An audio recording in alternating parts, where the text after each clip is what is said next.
Good evening, students. So let's get started with the analysis, understanding the Union Budget 2026-27. So welcome to the session. And as you know, my name is Girish Khare. I'm the head of academic development for mathematics and also DILR sections in IMS. So whatever SIMCATs that you saw, I was responsible for two sections in those SIMCATs, that is QA and DILR sections. So let's begin. So these are the key takeaways from the budget. So at this point, you may not understand everything. That's okay. But as we go along, I will explain some of these concepts in slightly more detail. So first of all, this is a silent budget. Why I call it a silent budget? Because there are no catchy headlines. In the sense, last year, the income tax cuts and making the income up to 12 lakhs per year, which is completely income tax free.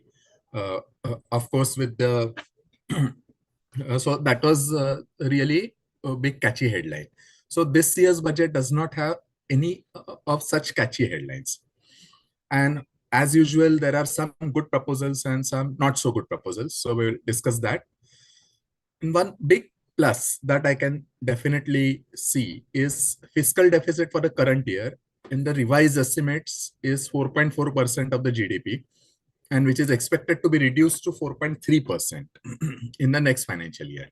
So this is a big plus. So uh, we will understand what is meant by fiscal deficit and what are the implications of that. And then hike in securities transaction tax on futures and options is a big disappointment. So we'll also discuss that. And continuing focus on infrastructure, which is a good thing. And there are no overtly populist measures. So that is also a good thing.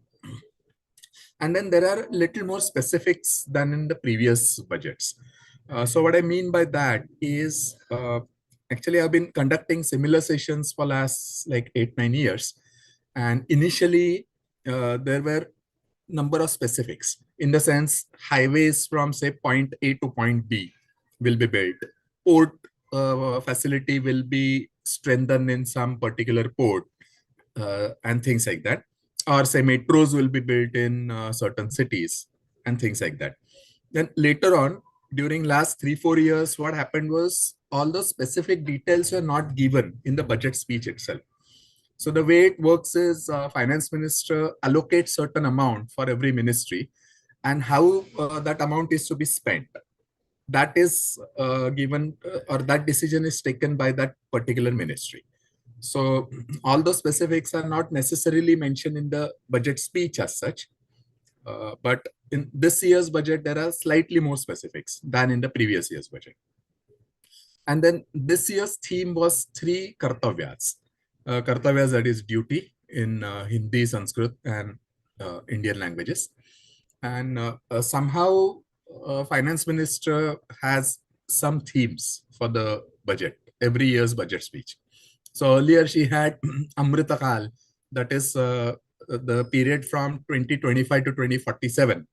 That is Amrit, Kaal. Then she also had at some point of time 7 M's. And she structured the entire budget speech on 7 M's.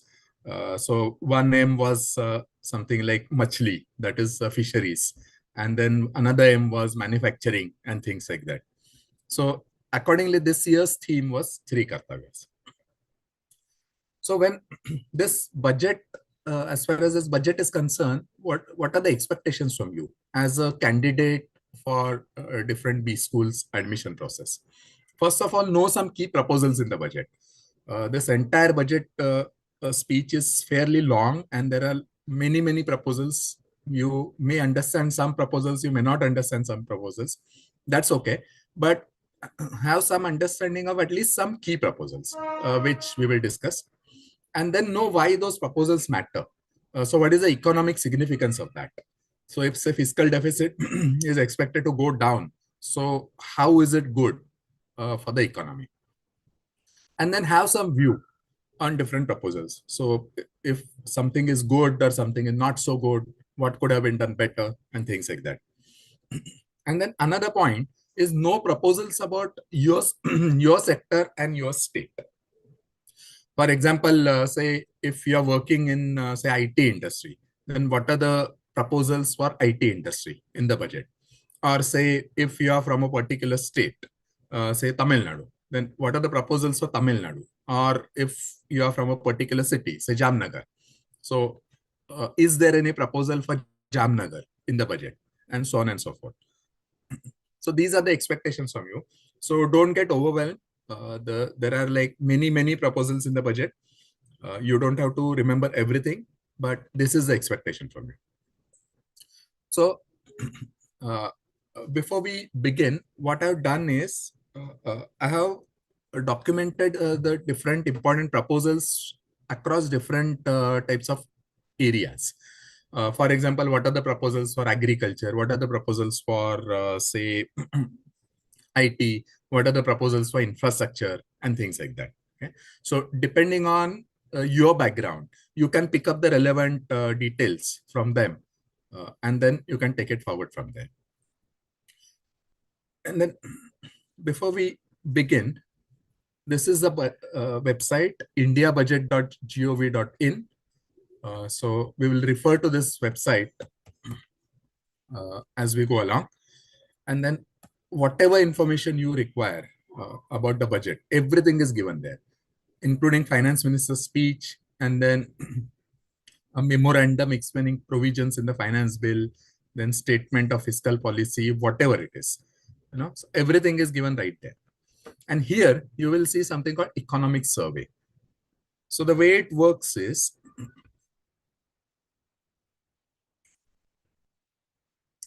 this economic survey is usually presented the 1 or 2 days before the budget. So it is like an elaborate document on the state of the economy in last 1 year. So whatever are the factors, different factors that can have anything to do with the state of the economy, everything is discussed in that elaborate document. And who prepares this economic survey? It is prepared by the bureaucrats in Ministry of Finance, that is the IAS officers. So I'll just briefly show you the economic survey for the current year, that is 25-26. So I hope you can see my screen. And if I just download this economic survey, then you can see it is a quite elaborate document, some 739 pages. And it discusses all the different factors, such as, say, what are the fiscal developments and what is the state of the economy, then what is happening on the monetary policy front, what is happening on the external sector, inflation. So anything and everything that has anything to do with state of the economy will find mention in this economic survey. So as a B school aspirant, you just need to know what it is, because after all, you're not appearing for, say, UPSC interview, you're appearing for MBA interview. So the expectation from you is not that you should know everything out of that. So just understand what it is. And then this economic survey also makes some recommendations to the government. And these recommendations are not binding to the government. So whatever recommendations those bureaucrats in Ministry of Finance want to make, they make it. And of course, Finance Minister actually just approves inclusion of those recommendations. But still, those recommendations are not binding on the government. So this year's economic survey expressed concerns over overtly populist schemes in different states. For example, in the state of Maharashtra, there is Ladki Bahin Yojana, that is women from below certain income are given some 1,500 rupees per month. Similar scheme exists in Madhya Pradesh. Actually, this scheme in Maharashtra is designed on the lines of the scheme in Madhya Pradesh. So this economic survey has highlighted some concerns over that, because ultimately it affects the economic health of different states. So what is the background on which this budget is presented? As you all know, This is the shaky global scenario. That is, there are Trump's tariffs, and then there is a possibility of conflicts over Greenland and Iran. And Trump is that way very eccentric person, so we don't really know what he will do. He might say one thing, he might do something completely different, and things like that. And then the global economic growth is slowing down. Now, in this financial year, that is 25-26, it did not hurt us so much. We still did better, but there are concerns on sustainability of growth. So will we be able to continue with this kind of growth? And then tax collection is shown steady, is overall steady to mild decline. So that is one sign. Then when I show the numbers, that will become more clear. And this point, declining productivity in agriculture, farmer suicides, rural distress. Unfortunately, this one line I did not have to change during last 8-9 years when I've been conducting this session. So it's unfortunate, but that's the way it is. Now, in order to understand budget, there are certain terminologies that you need to know. So what is budget? Budget is actually the account of the amount to be spent and the amount that government expects to earn during the next financial year. Now, the budget was presented yesterday, that is on 1st of February 2026 in the financial year 2025-26. So what is the expected amount spent or earned by the government in the next financial year? That is 26-27. So that is called budgeted estimates. And as you can imagine, these are just the estimates. So in the budget, you will not see numbers up to the last rupee, because after all, these are estimates. And when these budgeted estimates are presented, along with that, something called revised estimates for the current financial year are also presented. Just a minute. I will.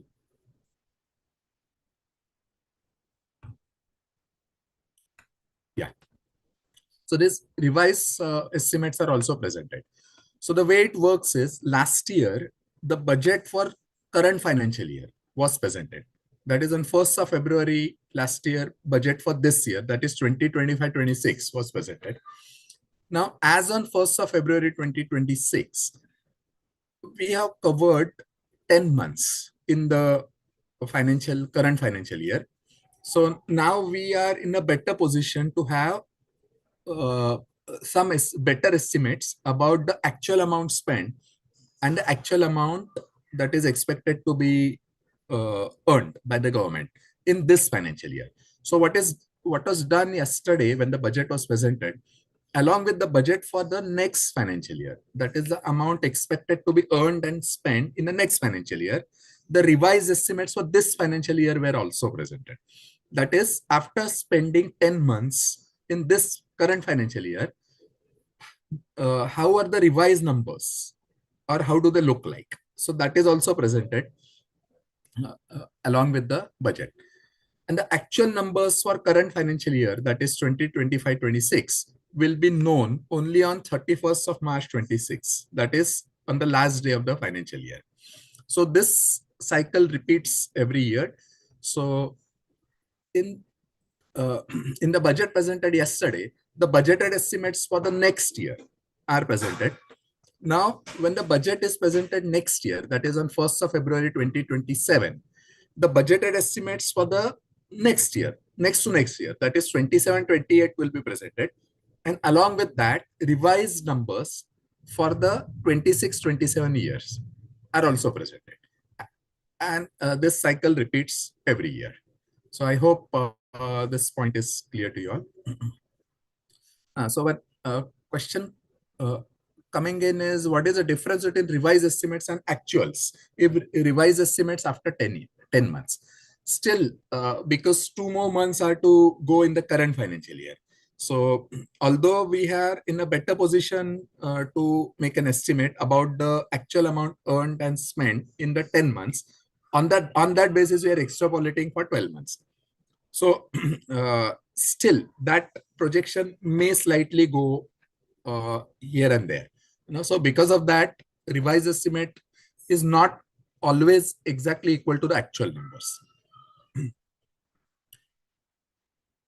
Now, moving on to next point. Then there are three types of accounts of Government of India. So what is that? That is, first is Consolidated Fund of India. That is, a government revenues and expenditure on normal activities come under Consolidated Fund of India. So the budget is about the Consolidated Fund of India. So the government revenues and expenditure on normal activities. That is, so whatever activities that can be mentioned in the budget.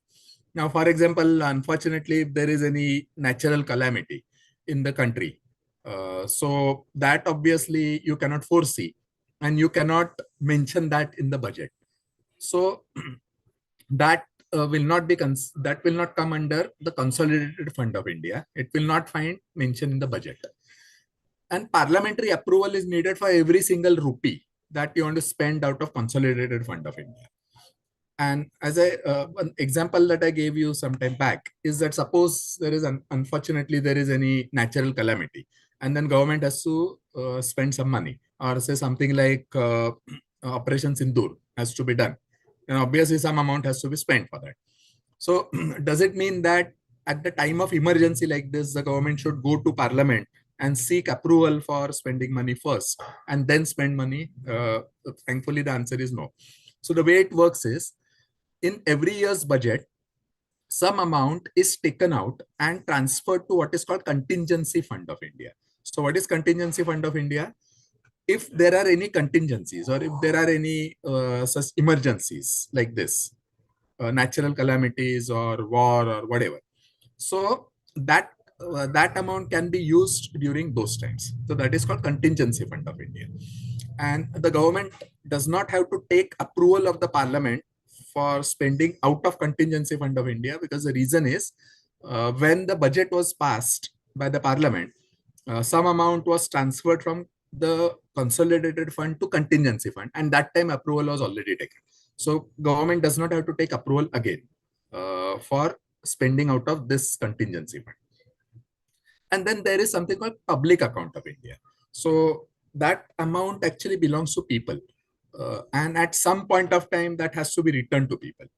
Now, for example, there are, say, PF, or then saving certificate, Kisan Vikas Patra, and things like that. So actually, that amount belongs to people who invest their money in those kind of vehicles, okay, or those kind of investment avenues. So at some point of time, that amount has to be returned to the people. But in the meantime, the government can use that amount. So that is called Public Account of India. Now, as I said, the budget is all about Consolidated Fund of India. Now, how politicians play a cunning game with these type of funds is that I don't recall any example from India. That happened in the US when Bill Clinton was the president from 1993 to 2001. So he portrayed that he came up with a budget surplus for the first time since 1835 or something. So for the first time in previous 160 years, he came up with the budget surplus. So how did he manage to do that? He spent some amount from the public account of America. So something similar to our public account of India. They have contribution of American people to Social Security and things like that. So he spent some amount from there. And that is how he was able to show the budget surplus. So that is how at times politicians play a cunning game, and they portray themselves in good light. Then before we get to the nitty-gritties, some more terminologies. That is, one is the revenue account and the other one is capital account. So what is revenue account? That is, it has revenue income and revenue expenditure. Now, what is revenue income? Income from taxes for the government. So government does not have to return that amount to payers. Whoever has, all of us pay taxes in some or the other form. And once that amount is given to government, it belongs to government. Government doesn't have to return it back to us. And then there is revenue expenditure. That is day-to-day expenditure on day-to-day activities. That is paying salaries of government servants. And then there is things like, say, routine maintenance and things like that. So that is the expenditure not incurred on creation of assets. So what I mean by creation of assets is that, say, if government builds, say, oil refinery, so that is a long-term asset. So the amount spent on that goes to what is called capital, because that asset is going to last for more than one year. Okay? So the revenue expenditure is expenditure not incurred on creation of assets or repayment of liabilities. That is repayment of debt and things like that. Now, students from commerce background will immediately be able to recognize that revenue account is similar to profit and loss account for 1 year. And on the other hand, capital account is something like equivalent to a balance sheet. So it is for the long term. So capital income, that is, say, government receipts, that is a loan taken by the government in the form of bonds. So government comes out with the bond issuance, and government borrows from financial institutions and banks. That comes under capital income or capital receipts. Now, as it is a form of borrowing, it has to be returned to or repaid back to the people or the institutions who have borrowed it to the government. And on the other hand, capital expenditure. So expenditure incurred on creating assets or repayment of liabilities. For example, building roads and then power plants and refineries, even buildings and things like that. And then annexures to budget mention everything. So revenue income, revenue expenditure, capital receipts, everything. Okay. Now moving on to the next nitty-gritties now. These are the two terminologies, and especially fiscal deficit. So even if you don't understand and even if you don't remember revenue deficit, that's okay, because usually there are not too many questions. At least I have not seen any question in the B-School interview transcripts about a revenue deficit. But still, it's good to know. But fiscal deficit is something you should definitely know. So these are the formulae. But if you just see the formulae, it is difficult to understand what is going on. So I have taken some example. Now, this is on the here we have revenue account. So what is revenue account? Revenue income, that is the income of the government from the taxes. Suppose that is a 10,000 rupees. And what is revenue expenditure? That is the expenditure of the government on day-to-day activities, such as, say, paying salaries to government servants and then maintenance and things like that. So suppose that is a 12,000 rupees. Now you would immediately have one question: how can the government spend more than it earns? At the moment, let us park this question, because in a few minutes from now, you will get that answer to this question yourself. So the difference between the two, that is called revenue deficit. So government is spending 2,000 rupees more on revenue expenditure than the revenue income. So the difference between the two is revenue deficit. Now, in a country like India, or for that matter, most of the countries in the world, it is very, very difficult to have revenue surplus, because there are the government expenditure is always more than the government income. So why it happens? Maybe because of some necessities, or maybe because of the politicians want to impress people by giving out some doles and then spending some amounts to spending some money to impress them. So because of this reason, revenue deficit, it's usually revenue deficit and not revenue surplus. But theoretically, yes, you can have revenue surplus, but practically it is usually not there. Then suppose capital expenditure is, say, 5,000 rupees. That is the amount spent by the government on creating long-term assets, such as, say, roads and then infrastructure, metros, power plants, oil refineries, and things like that. So suppose that is 5,000 rupees. Now, one question you might have is, suppose oil refinery is going to last for next 30, 40, 50 years. Now, whatever amount government spends in this year, So should entire amount be considered in this year? The answer is no, because it has to be depreciated over the life of the asset. Now, again, students from commerce background will be able to relate with what I am saying in a better way. Okay? So that is capital expenditure. Suppose that is 5,000. And capital receipt other than borrowing. So what is that? That is the amount government gets from say disinvestment. Government has number of PSUs like the State Bank of India, ONGC, HPCL, BPCL, and Bharat Electronics, this and that.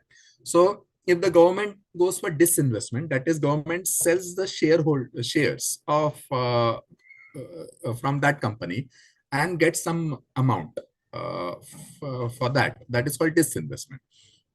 And then there is debt repayment. So central government gives out loans to the PSUs or also the state governments. So whatever debt repayment that comes, the principal part, the interest on that debt will go to revenue income, while the principal part will come to this part, capital receipts. So suppose that is 4,000 rupees. So what is the total government expenditure? It is 12,000 on revenue expenditure front and 5,000 on capital expenditure front. So total is say 17,000. So that is the total government expenditure. And what is the total income of the government? 10,000 from revenue income, that is taxes, and 4,000 from capital receipts. So total is 14,000. So the difference between the two is called fiscal deficit. That is a difference between the total expenditure of the government minus total income of the government. And what is revenue deficit? So revenue deficit considers only revenue account, while fiscal deficit considers revenue account as well as capital account. So that's the difference between the two. Now this part, this 3,000. So net what is happening is government is spending 3,000 rupees more than it is earning. So how is it possible? So what government does is government borrows from financial institutions by selling bonds. So banks buy government bonds. Now, in case you have seen the economics sessions that I conducted, I discussed this part, and there is something called statutory liquidity ratio. So as a part of that, banks buy government bonds. So those from selling those government bonds, the government bridges this gap between the two. Okay? So what are the implications of that? Now, as you're a aspirant for the top B schools of the country, what is expected from you is understanding the implications of that. So if this fiscal deficit increases, what happens? The government borrowing from the market increases, financial markets increases. So banks have to buy more government bonds. Now, government of India is the single biggest player in the economy of India. So no private company, no single private company comes,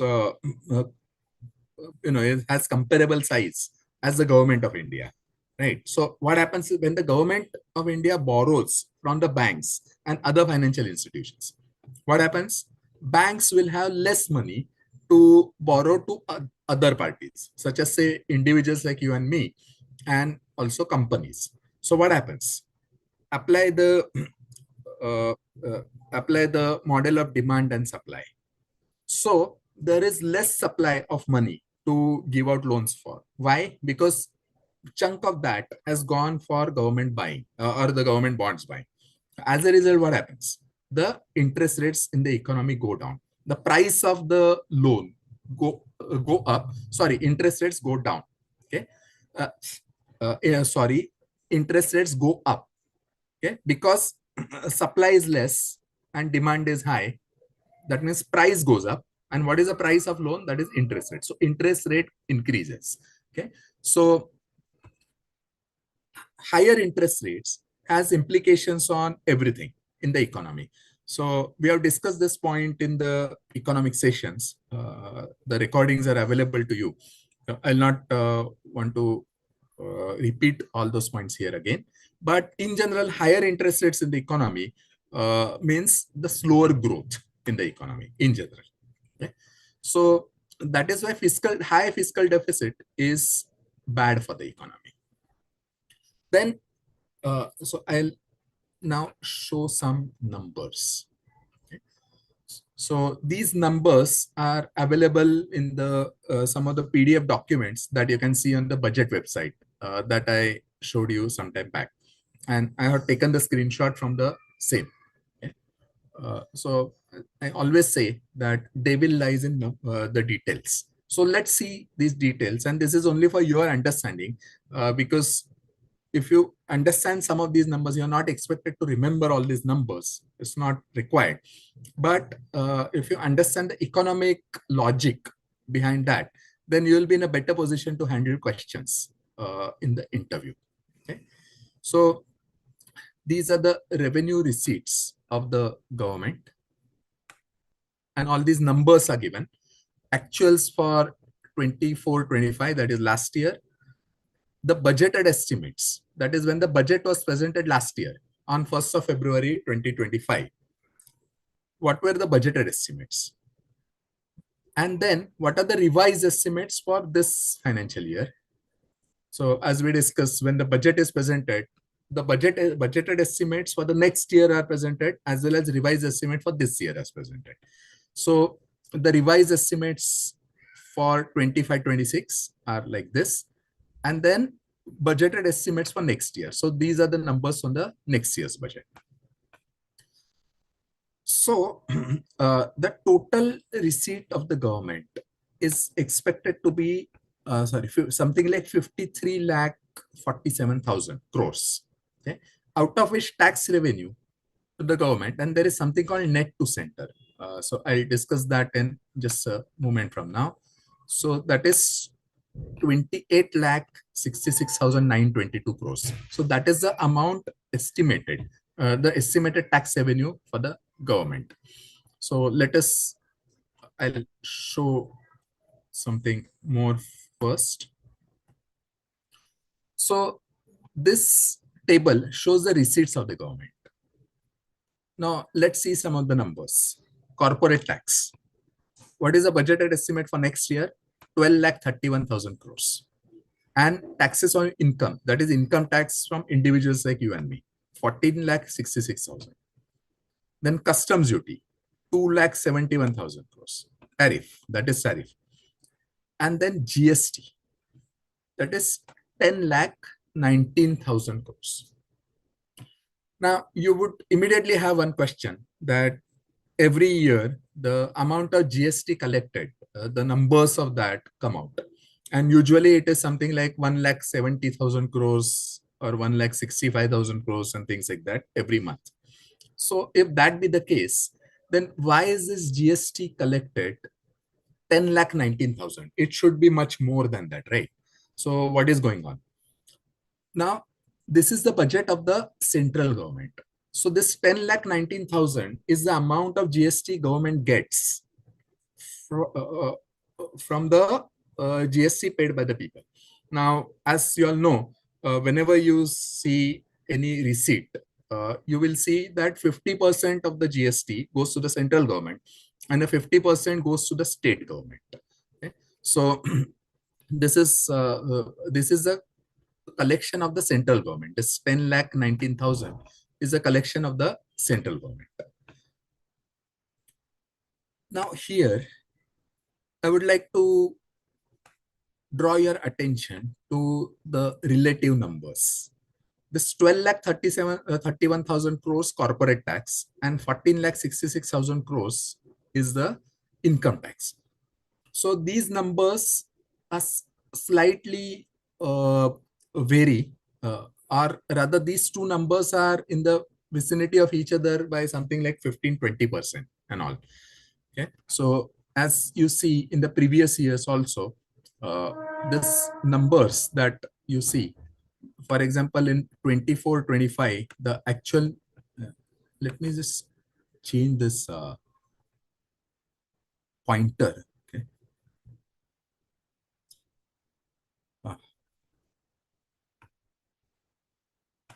Okay. So for 2024-25 actual numbers, so you can see that income tax was about 20 to 25% more than the corporate tax that companies pay, and so on and so forth. Okay, so this is the total amount of the 44 lakh 4,000 is expected total tax receipt by the government, out of which again there is state share 15 lakh 26,000. So what is that? As per the recommendations of the Finance Commission, now there is an article in the Constitution of India, Article 280. As per that, Finance Commission has to be appointed after every 5 years, and then it makes recommendations to the central government as to how much tax revenue should be shared with different states. So states get their part of GST, 50% of a part goes to states. States get that, and over and above that, out of the total tax revenue of the Government of India shares certain part, something like 40%, 41% with the states. So this is the amount 15 lakh 26,000 expected to be shared by the central government with the state governments. So after deducting that part, this is the net tax revenue of the central government, that is 28 lakh 66,922. Okay. Now again, as I said, this mechanism is what is more important than the actual numbers. Okay, so let us spend some time over what is going on here. Okay, last year's actual numbers for corporate tax is 9 lakh 86,000, a little less than 10 lakh crores. But for this year, revised estimates are 11 lakh 9,000 crores. On the other hand, last year's GST was 10 lakh 27,000 crores actual numbers, while this year's revised estimate is 10 lakh 46,000. So there is not much increase, right? When the budget was presented last year, the amount of GST that the government expected to get, central government, was 11 lakh 78,000. But actual number is 10 lakh, or rather revised estimate is 10 lakh 46,000. So what is going on? Why is so much deficit? The reason is in the month of September, government slashed GST on number of items. Okay? So because of that, there seems a shortfall in the GST collection. So this mechanism is what is more important. Then last year's income tax collection of the government here,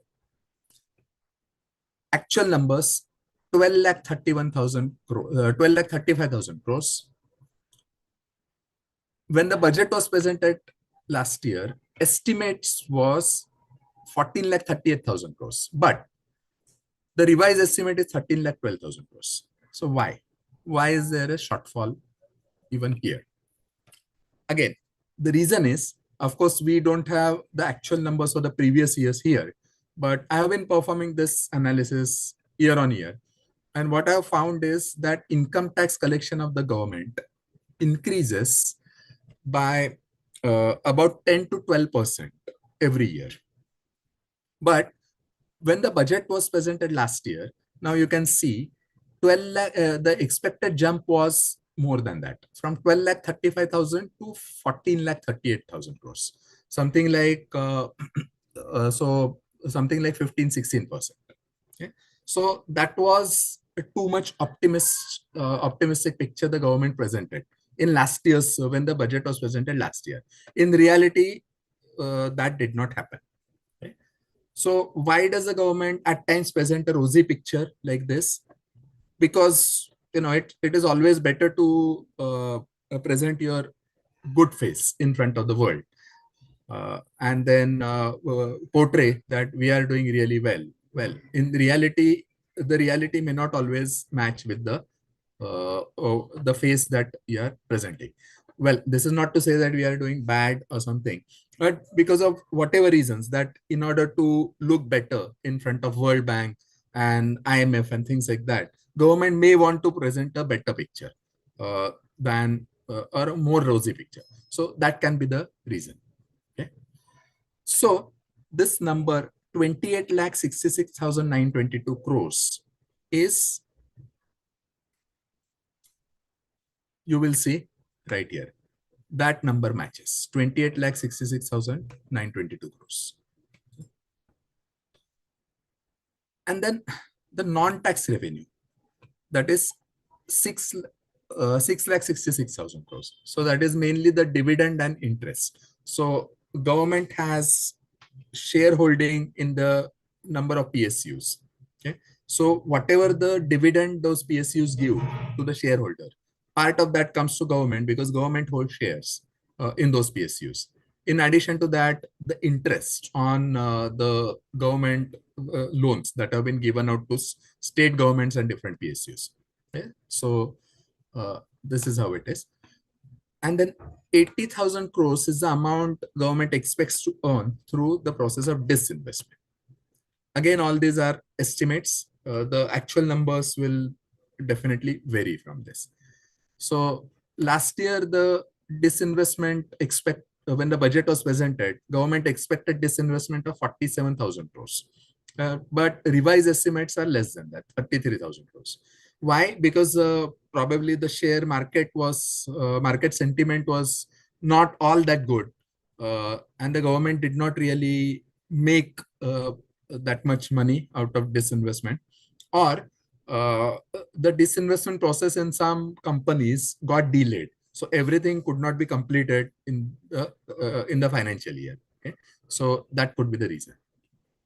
So all these are the numbers. Those numbers per se are not very important, but the concepts are more important. Okay? Then you will see this revenue deficit that we talked about, that is 10 minus 1. So what is 10? The total expenditure on the revenue account, that is total revenue expenditure minus total revenue receipts. The same concept that we discussed some time back. And then you will also see fiscal deficit here, the numbers. And then there are other things such as, say, effective revenue deficit and primary deficit and things like that. So if you are appearing for UPSC interview, probably you need to know. But for MBA entrance or MBA admissions, you don't need to know all that. So I'll not spend more time on that. But what is more important is the numbers that are shown in the bracket here.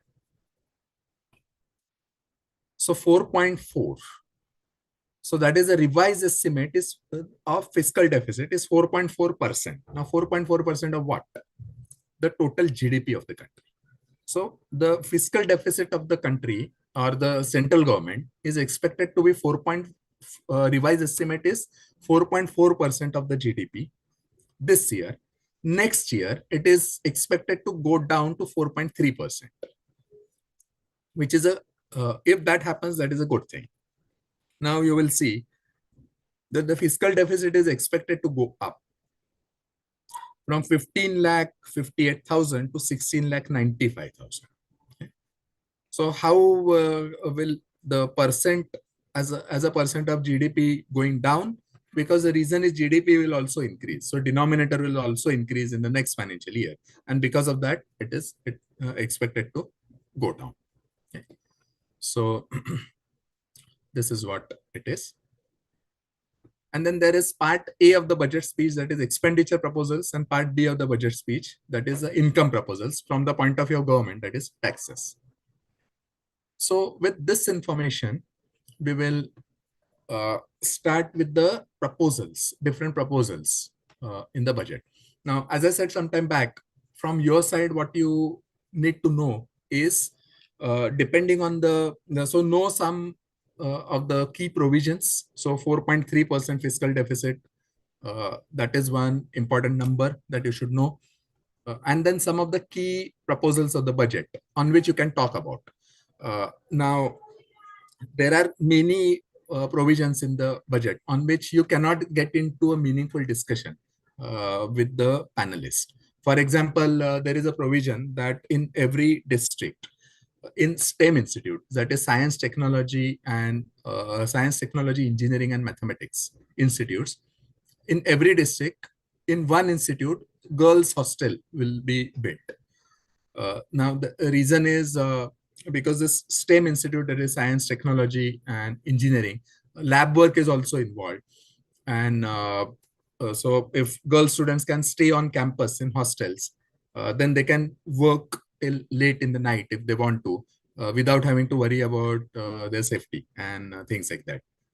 Right. So if that be the case, if that is one of the proposals, then probably you can't get into meaningful discussion with the panelists on such proposals.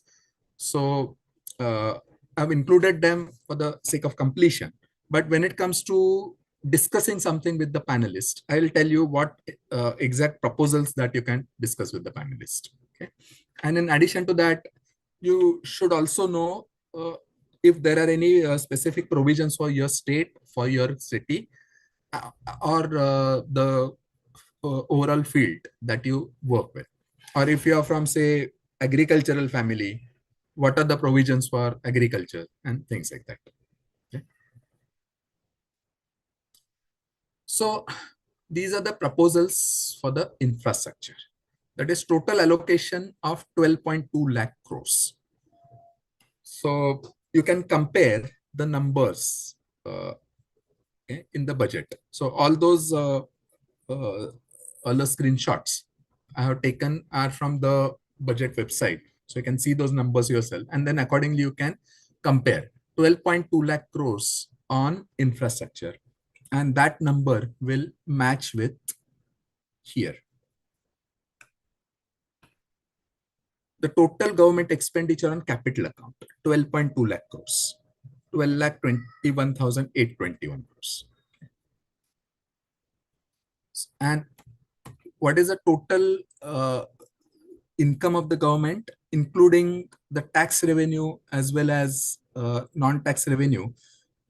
It comes out to be 35,33,000 crores, out of which government has to pay the salaries of government employees, and over and above that, 12 lakh crores is the expected expenditure on infrastructure, which is a quite substantial amount. Now, what are some of the proposals for infrastructure? That is setting up of infrastructure risk guarantee fund to provide partial credit guarantee to lenders.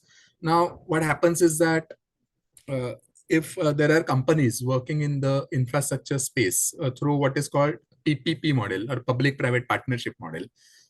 So the way it works is a private company, say, builds a highway and collects toll from that highway, from the users. So that is the reason we have to pay tolls when we travel on highways. The reason is some private company has built that particular highway out of its own pocket, and how it recovers that amount spent is by collecting toll from the users. So there are companies that are into this kind of business, and if those companies want to get loans from the bank, for that, if their financials are not very strong, in that case they can face trouble or they can face difficulties while getting loan from the bank. Now, personally, I work with Yes Bank in this infrastructure funding for some time. So I have seen all these problems myself. Okay. So the proposal is setting up the infrastructure risk guarantee fund. So in case this company is not able to perform or not able to repay the debt, the government will. And it is not absolute guarantee. So it is a partial credit guarantee to lenders. So getting amount or getting loan from the bank will be easier to that extent. Then dedicated freight corridor from Dankuni, that place is in Bengal, to Surat, Gujarat. Now already there are two dedicated freight corridors almost operational now. So the idea of dedicated freight corridors is that when railways transport goods, then for all these years, what used to happen is the goods train also use the same tracks as the passenger trains. And then passenger trains were always given priority over goods trains. And as a result, there was those traveling time for goods trains was high. Okay? This idea of dedicated freight corridor that was first mentioned in the budget of 2011-12 or some 12-13 years ago. For some years, the work did not really go on that as well as expected, and it later on it picked up, and then it is almost complete now. So similarly, one dedicated freight corridor, that is only goods train will use that. So because of that, they won't have to give way to passenger trains, and the movement of goods will be faster. So one more dedicated freight corridor will be built from Dankuni to Surat. Then 20 new national waterways over next 5 years. And the on priority basis, this is national waterway number 5. So just as the highways are numbered, those waterways are also numbered from Talcher and Angul to Orissa to Kalinganagar, that is near Bhubaneswar, to Paradip and Dhamra ports. So I'll show the map. Talcher.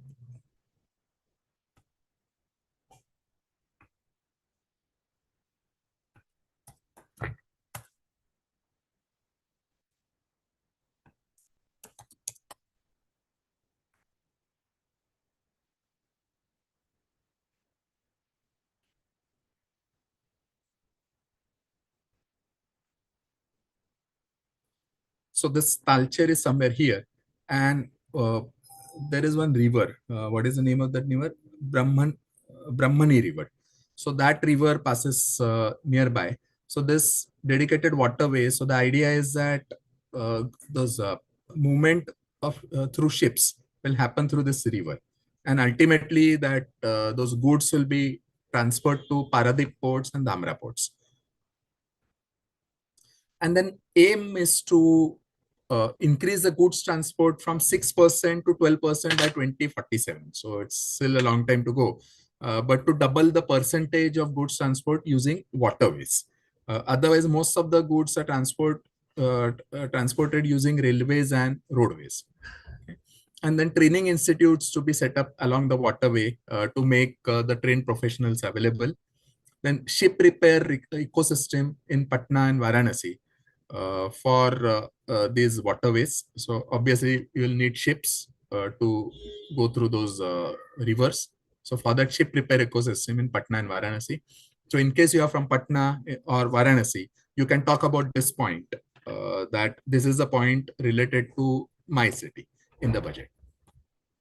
Then there is viability gap funding for seaplane manufacturing to promote tourism and last mile connectivity. I'm sure most of you would have seen some of the YouTube videos on seaplane. That is actually it's a small plane and it can land and take off on seas. So it's very interesting. At some point of time, I want to sit in one. Let's see when that happens.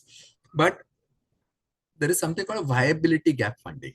So what is viability gap funding? Is that as of now, so these are some of the terminologies that are good to know. So as of now, the seaplane manufacturing is not really up to the mark in India. So most of the seaplanes are manufactured out of India. So because we don't have good enough infrastructure, the manufacturing of the seaplanes is not really a financially viable affair for the companies. So till the time we catch up, till the time it becomes viable, the government will pay the difference.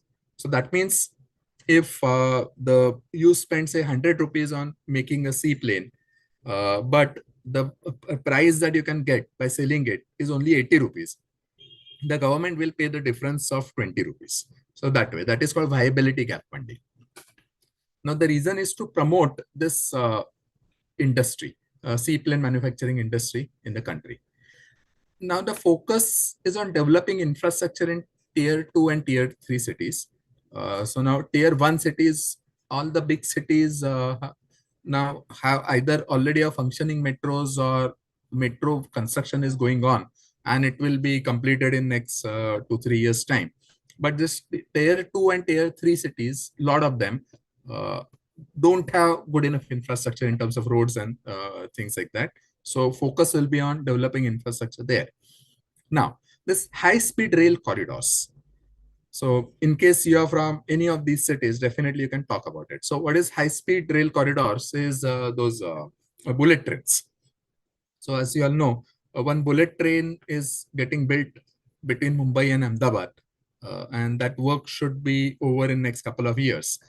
So 7 more routes will be developed that way. So Mumbai to Pune, Pune to Hyderabad, Hyderabad to Bangalore, Hyderabad to Chennai, Chennai and Bangalore, and things like that. So Delhi to Varanasi and Varanasi to Siliguri. Then creation of integrated East Coast industrial corridor with a well-connected node at Durgapur. Okay. Now, one not problem as such, but one feature is that there are not too many specifics given in the budget, and it's not that finance minister has to mention each and every project right in the budget speech, right? Because if there's planning to spend 12 lakh crore rupees, you can imagine the number of projects, and it's simply not possible to talk about each and every project in the budget speech. Okay.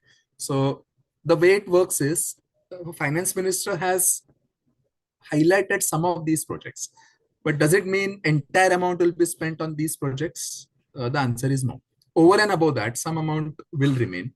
So the Nitin Gadkari's ministry will decide how to spend that amount on remaining projects. Okay. So the finance minister just gives a guideline that this much amount I'm allocating to your ministry, out of which you definitely have to take care of these projects that I have given the list. But over and above that, whatever is the amount left, you spend the way you decide and you find appropriate that way.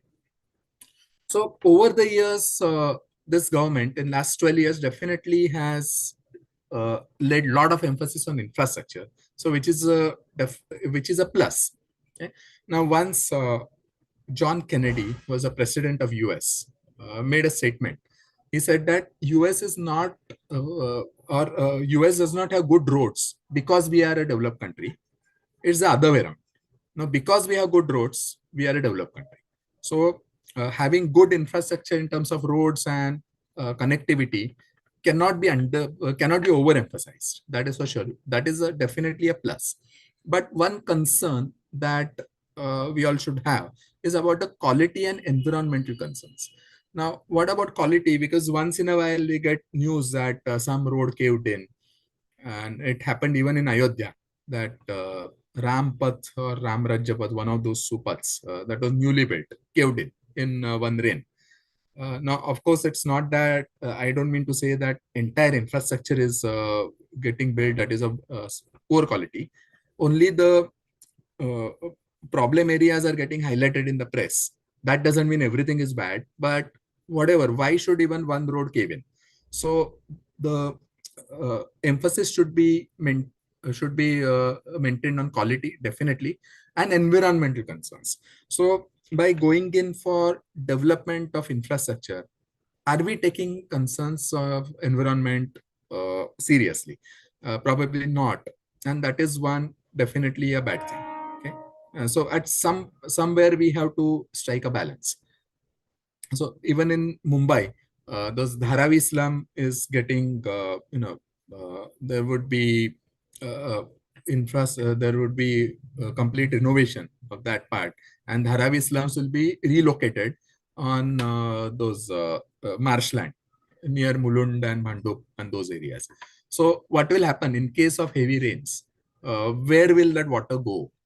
Because those marshy lands are the natural outlets for water, and in the city of Mumbai, that has those natural outlets are getting choked year after year. So we can expect bigger floods in case there is a high amount of rainfall. So all these are the concerns. So unfortunately, we are not giving so much attention to these considerations. Then about budget proposals for agriculture. Now, one AI tool will be developed for farmers with the help of Indian Council for Agricultural Research. And the name of that is Bharat Vistar. And for some reason, this government, and especially this finance minister, Nirmala Sitharaman, comes up with all these catchy acronyms, Vistar. Similarly, that PM Kisan scheme, wherein some amount is deposited in the bank accounts of all the farmers. That Kisan, Kisan. So that is also an acronym of something. Similarly, this one, Bharat Vistar, that is virtually integrated system to access agricultural resources.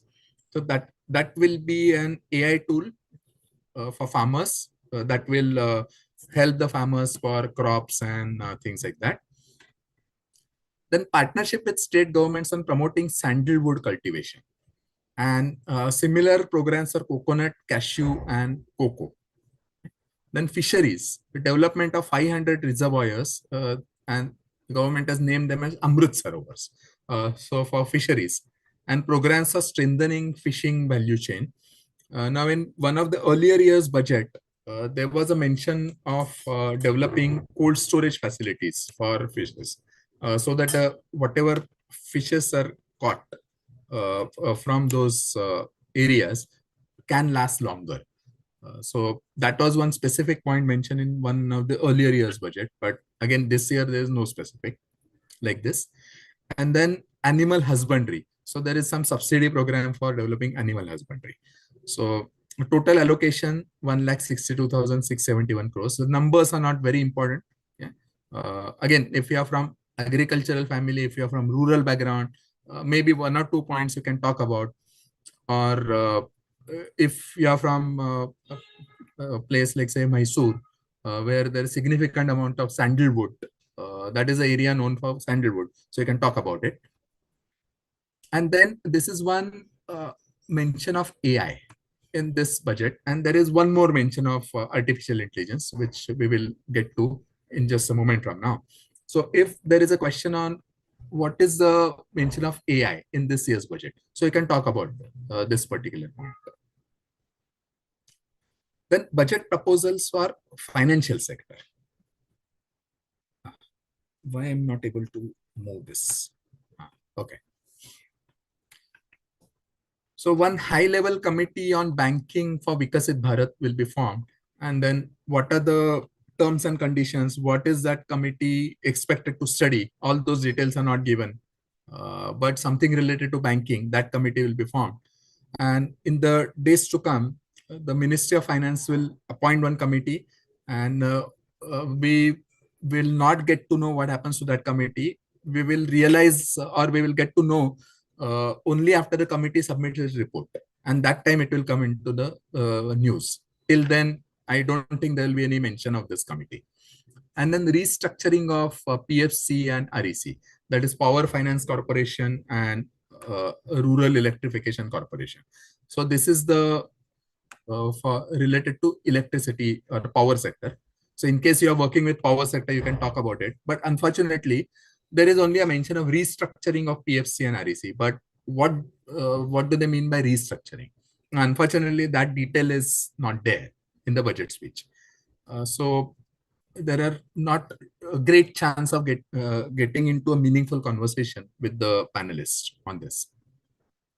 Then introduce market funding framework with access to funds for corporate bond indices. Okay, so just as Government of India issues bonds, companies also issue bonds. But the market for corporate bonds in India is not very developed. It is very much mature and developed market in America. Okay, so companies routinely come up with bonds issues, but that is not the case with India.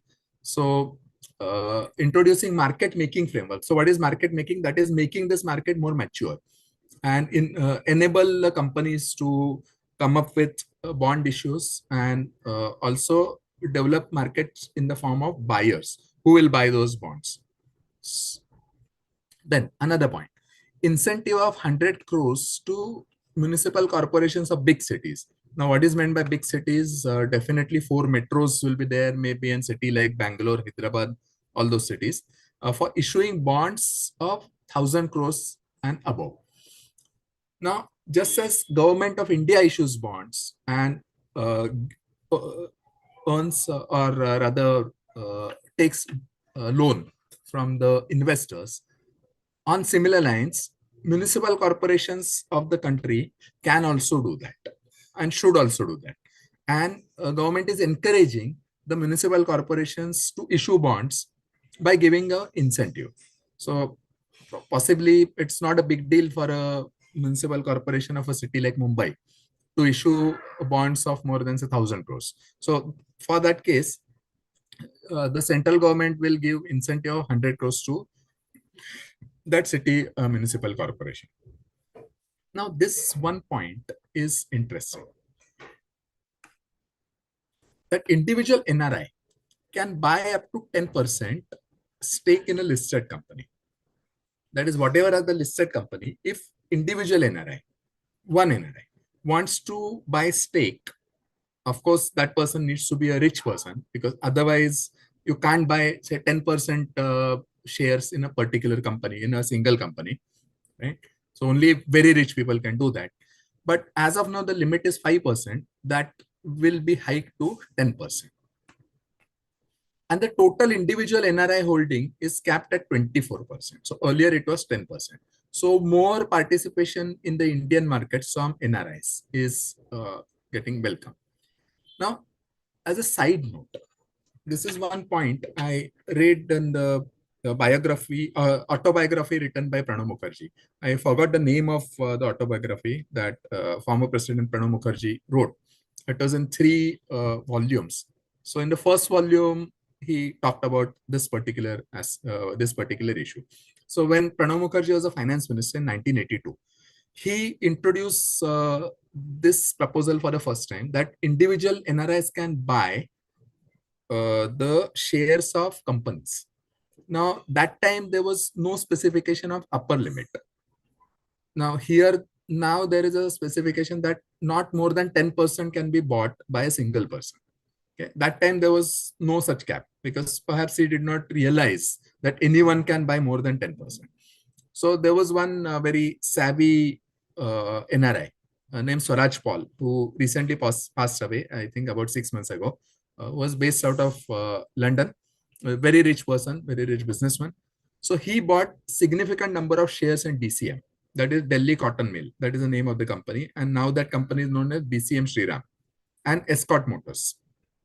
Now, the problem with those companies was that the promoter shareholding was relatively less. And this Swaraj Paul came up and bought significant number of shares from those companies. And as a result, what happened was those promoters started feeling threatened that Swaraj Paul wants to buy the company and drive us away. And in corporate finance, this is called hostile takeover. So you will see all that in the B school. So the idea is that if the founder of the company, promoter, does not have large shareholding in his own company, and then what can happen is somebody else can come and buy more shares than the promoter and actually drive the promoter away from the company, promoter away from the decision making of the company. Okay, not from the company itself, but the decision making of the company. So this is called hostile takeover.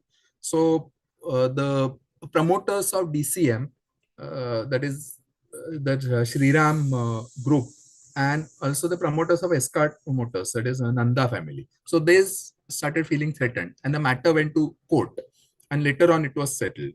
So this is just one side note. This is just important, not very important as such, but interesting point that you can remember. Then about healthcare. Now, existing institutions for allied health professionals to be upgraded, and new AHP institutions, that is allied health professionals, that is AHP. So new institutions will be established for courses such as, say, radiology, optometry, and things like that. So all those ultrasound professionals, and then people who measure the power of lenses and things like that. Then strong care ecosystem to be built to train 1.5 lakh caregivers in geriatrics, that is for old people. and then 5 regional hubs to be developed for medical tourism. Now, possibly you would have come across this term medical tourism. So the idea is that in India, we have good enough medical facilities for most of the ailments, but at a fraction of cost of in say developed countries like say US and Europe.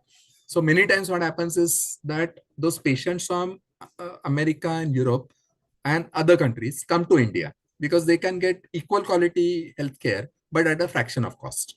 This is called medical tourism. So 5 regional hubs are to be developed for medical tourism, and then 3 all India institutes for Ayurveda are to be established, and then upgrade pharmacies and drug testing laboratories for Ayush medicines.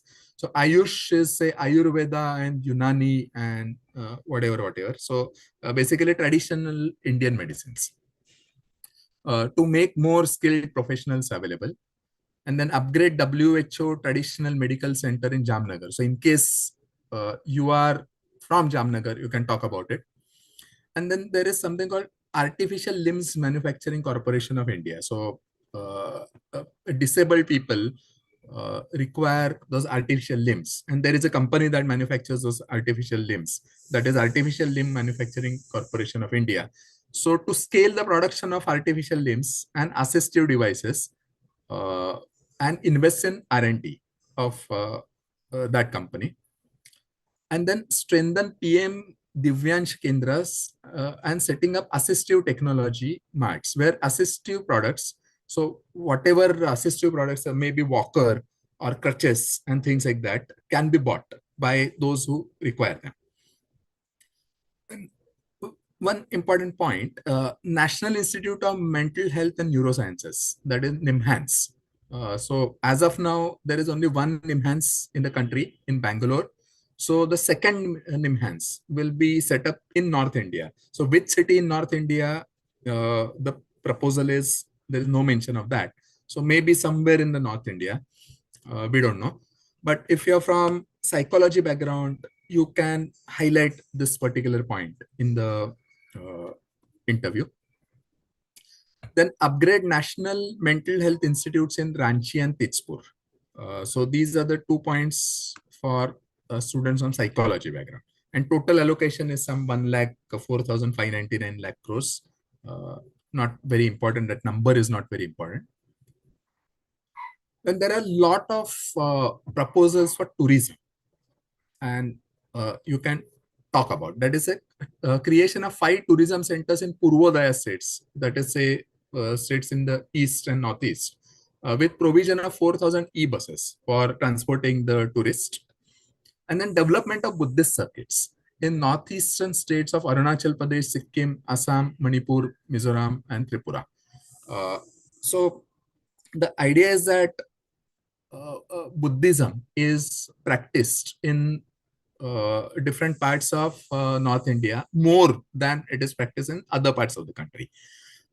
And then just one side note, one politician, Ram Manohar Lohia, so he was a socialist politician. So he always used to say that Buddha, Gautam Buddha, can be a bridge between India and other parts of Asia.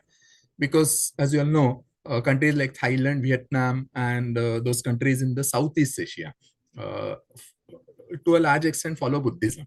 So, and because Gautam Buddha, although he was born in Nepal, but spent most of his life in what falls under India today.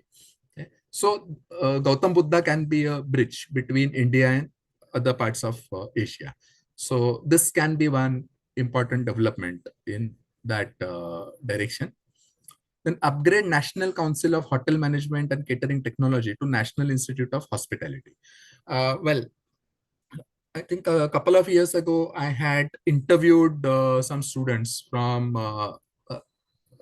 this background, who worked in this tourism, this hotel management background. So probably if you're from hotel management background, these are some of the points that you can highlight in the interview. Then pilot scheme for upskilling 10,000 guides in 20 tourist sites. So different tourist sites are there, maybe Taj Mahal and Sarnath and whatever. And there are guides who give us information. So upskilling of 10,000 guides in 20 tourist sites through 12 weeks training program in collaboration with an IIM. So as of now, they're not specified which IIM they would collaborate with, but with an IIM. Then this part is sounds interesting. National Destination Digital Knowledge Grid to be established to digitally document information on different tourist sites. Uh, so whatever information you need about the tourist site, that will be available in what is called National Destination Digital Knowledge Grid. So it will be an online resource. Then ecologically sustainable mountain trails to be developed in Himachal Pradesh, Uttarakhand, Kashmir, and Arku Valley in Andhra Pradesh, and Podigai Malai in Tamil Nadu. So again, if you are from that area, you can highlight this. Then turtle trails to be developed along turtle nesting sites in Orissa, Karnataka, and Kerala. And then bird watching trails along Lake Pulikat, that is the border of Andhra Pradesh and Tamil Nadu. And one interesting point, that first global big cat summit is to be held in India in this financial year. And some 95 odd countries are expected to participate in that. So global big cat, so big cat in the sense, those animals, tiger, lion, leopard, cheetah. So all those are from cat family. So some summit related to conservation of those animal species will be held in India. And then 15 heritage sites, and they have given the names of heritage sites, Dholavira, Rakhigari, Sarnath, and all. So they are to be developed. So these are the proposals for tourism. Then youth and education. Launch of Khelo India mission to transform the sports sector over next decade. So as of now, those details of this Khelo India mission not given. So the Ministry of Sports and the Youth Affairs will come up with the guidelines and exact details on what how to go about it.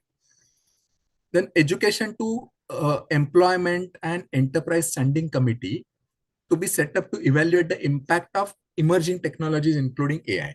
So the government will set up one more committee. There are possibly 100,000 different committees that the government has formed over the years. I really don't know what happens to the reports of those committees. So I hope this committee will come up with some actionable report and the government will do something about it. So this emerging technologies, including AI. So what will be the effect of these emerging technologies and jobs and the skilling requirements and what should be done about it? So this is one more mention of artificial intelligence in this year's budget. So one was on that AI tool to be developed for farmers, and this is the second reference to artificial intelligence. Then this one point I found interesting, and probably if it is not implemented properly, then I think it can backfire. This is my personal opinion. So what government is calling it as orange economy. So this, remember this phrase orange economy. So in case there is a question on that. So the idea is that animation, visual effects, gamings and comics, and the short form of that is AVGC, creator labs to be set up in 15,000 secondary schools and 500 colleges in collaboration with Indian Institute of Creative Technologies, Mumbai. So to train students on animation, visual effect, gaming, and comics. So if it is done in proper spirits, then this is really a good thing, because using those animations and visual effects is like just sky is the limit for education, and also in a lot of different areas, because you can do really wonders using these effects, animations and visual effects and things like that. So if students are trained in that, that can generate some employment opportunities. But if it is not done properly, and then students go after non-productive activities like making reels and things like that, then it will kill the spirit of this maybe useful intention. Anyway, then another new National Institute of Design is to be set up in the eastern part of the country. Again, there's no mention of which city this NID, National Institute of Design, will be set up through challenge route. So what is challenge route is that the government will invite proposals from state governments as well as private participants, that you give us proposals on how to and what should be done, and how to set up, where to set up this National Institute of Design. And as of now, government is not committing that. But depending on the proposals that the central government gets, the government will pick up the best proposal. So this is called challenge route. And then there is one more mention of challenge route. That is 5 new university townships to be set up near industrial and logistic corridors. And these are like university townships, so they will host colleges, research centers, etc. So that is again through challenge route. So government will invite proposals, and whichever is the best proposal, government will take that up. Then, as I mentioned some time back, one girls' hostel is to be set up in STEM institutes of higher learning in every district. So that girl students can work in laboratories till late in the night if they are required to, without really worrying about the safety issues, because they can stay in the campus itself, so it will be easier for them. Then 4 telescope infrastructure facilities to be set up or upgraded.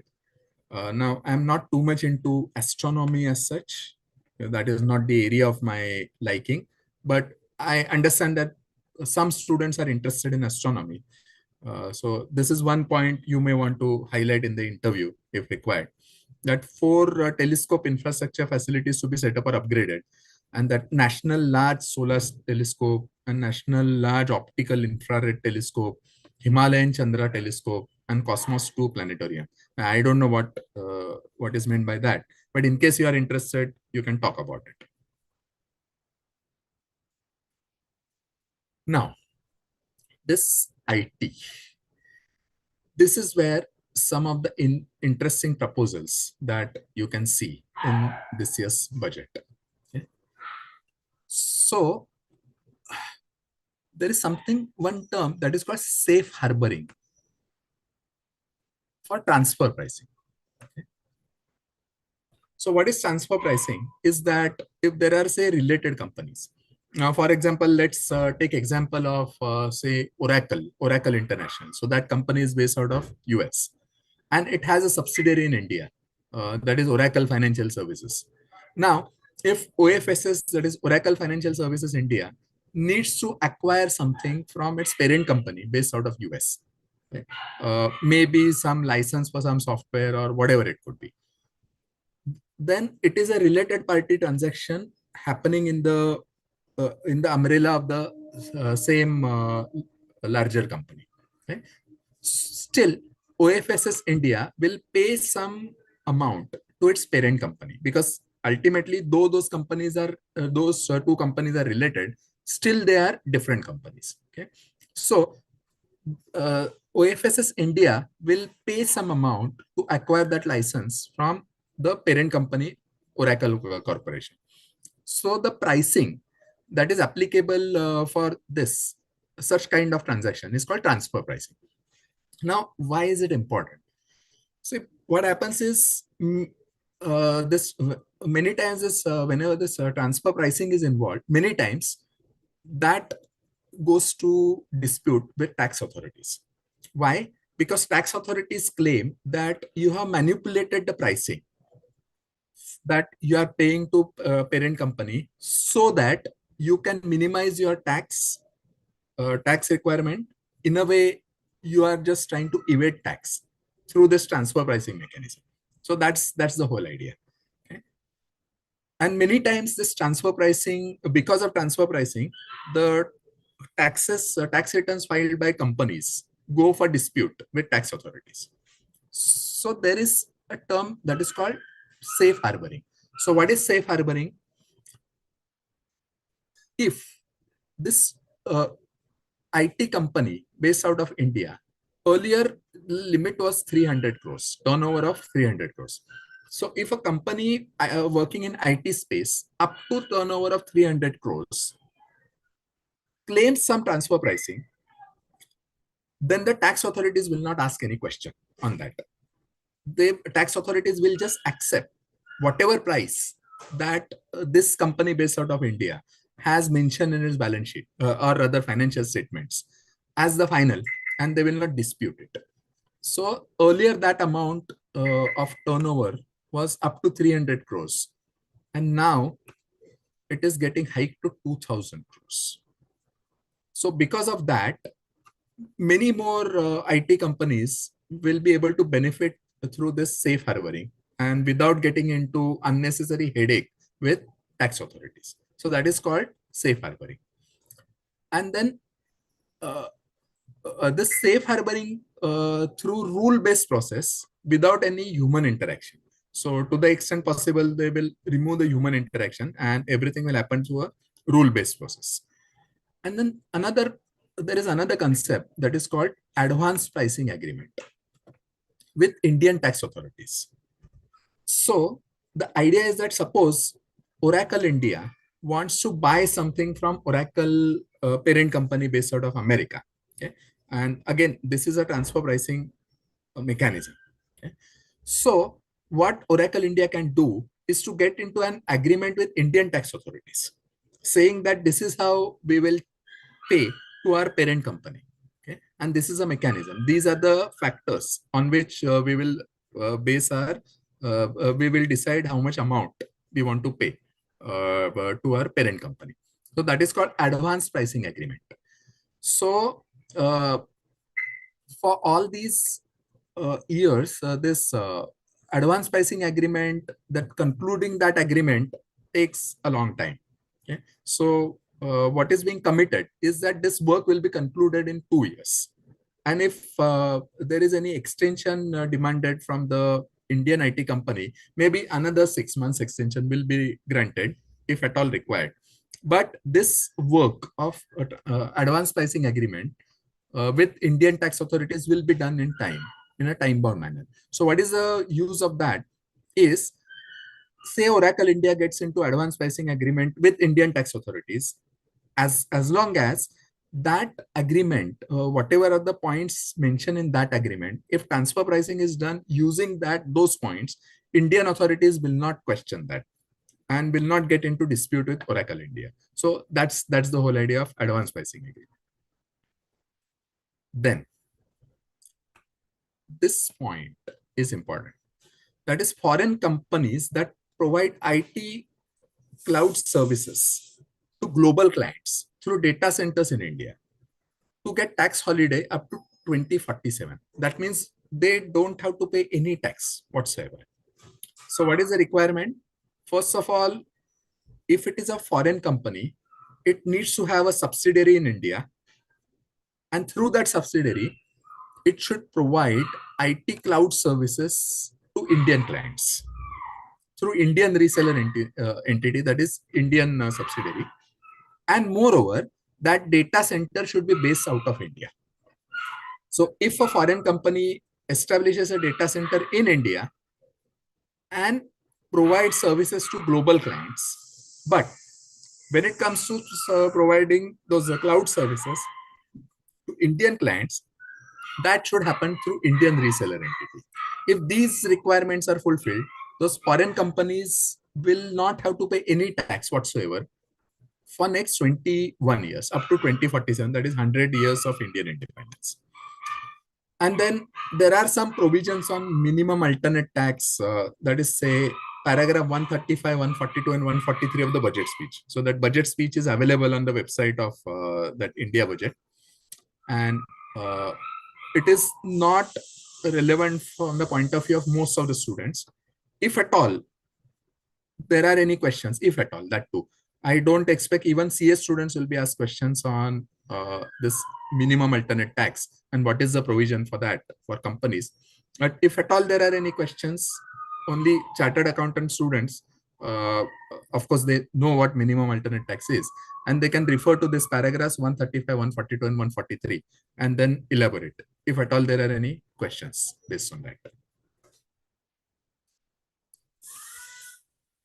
Now, this part,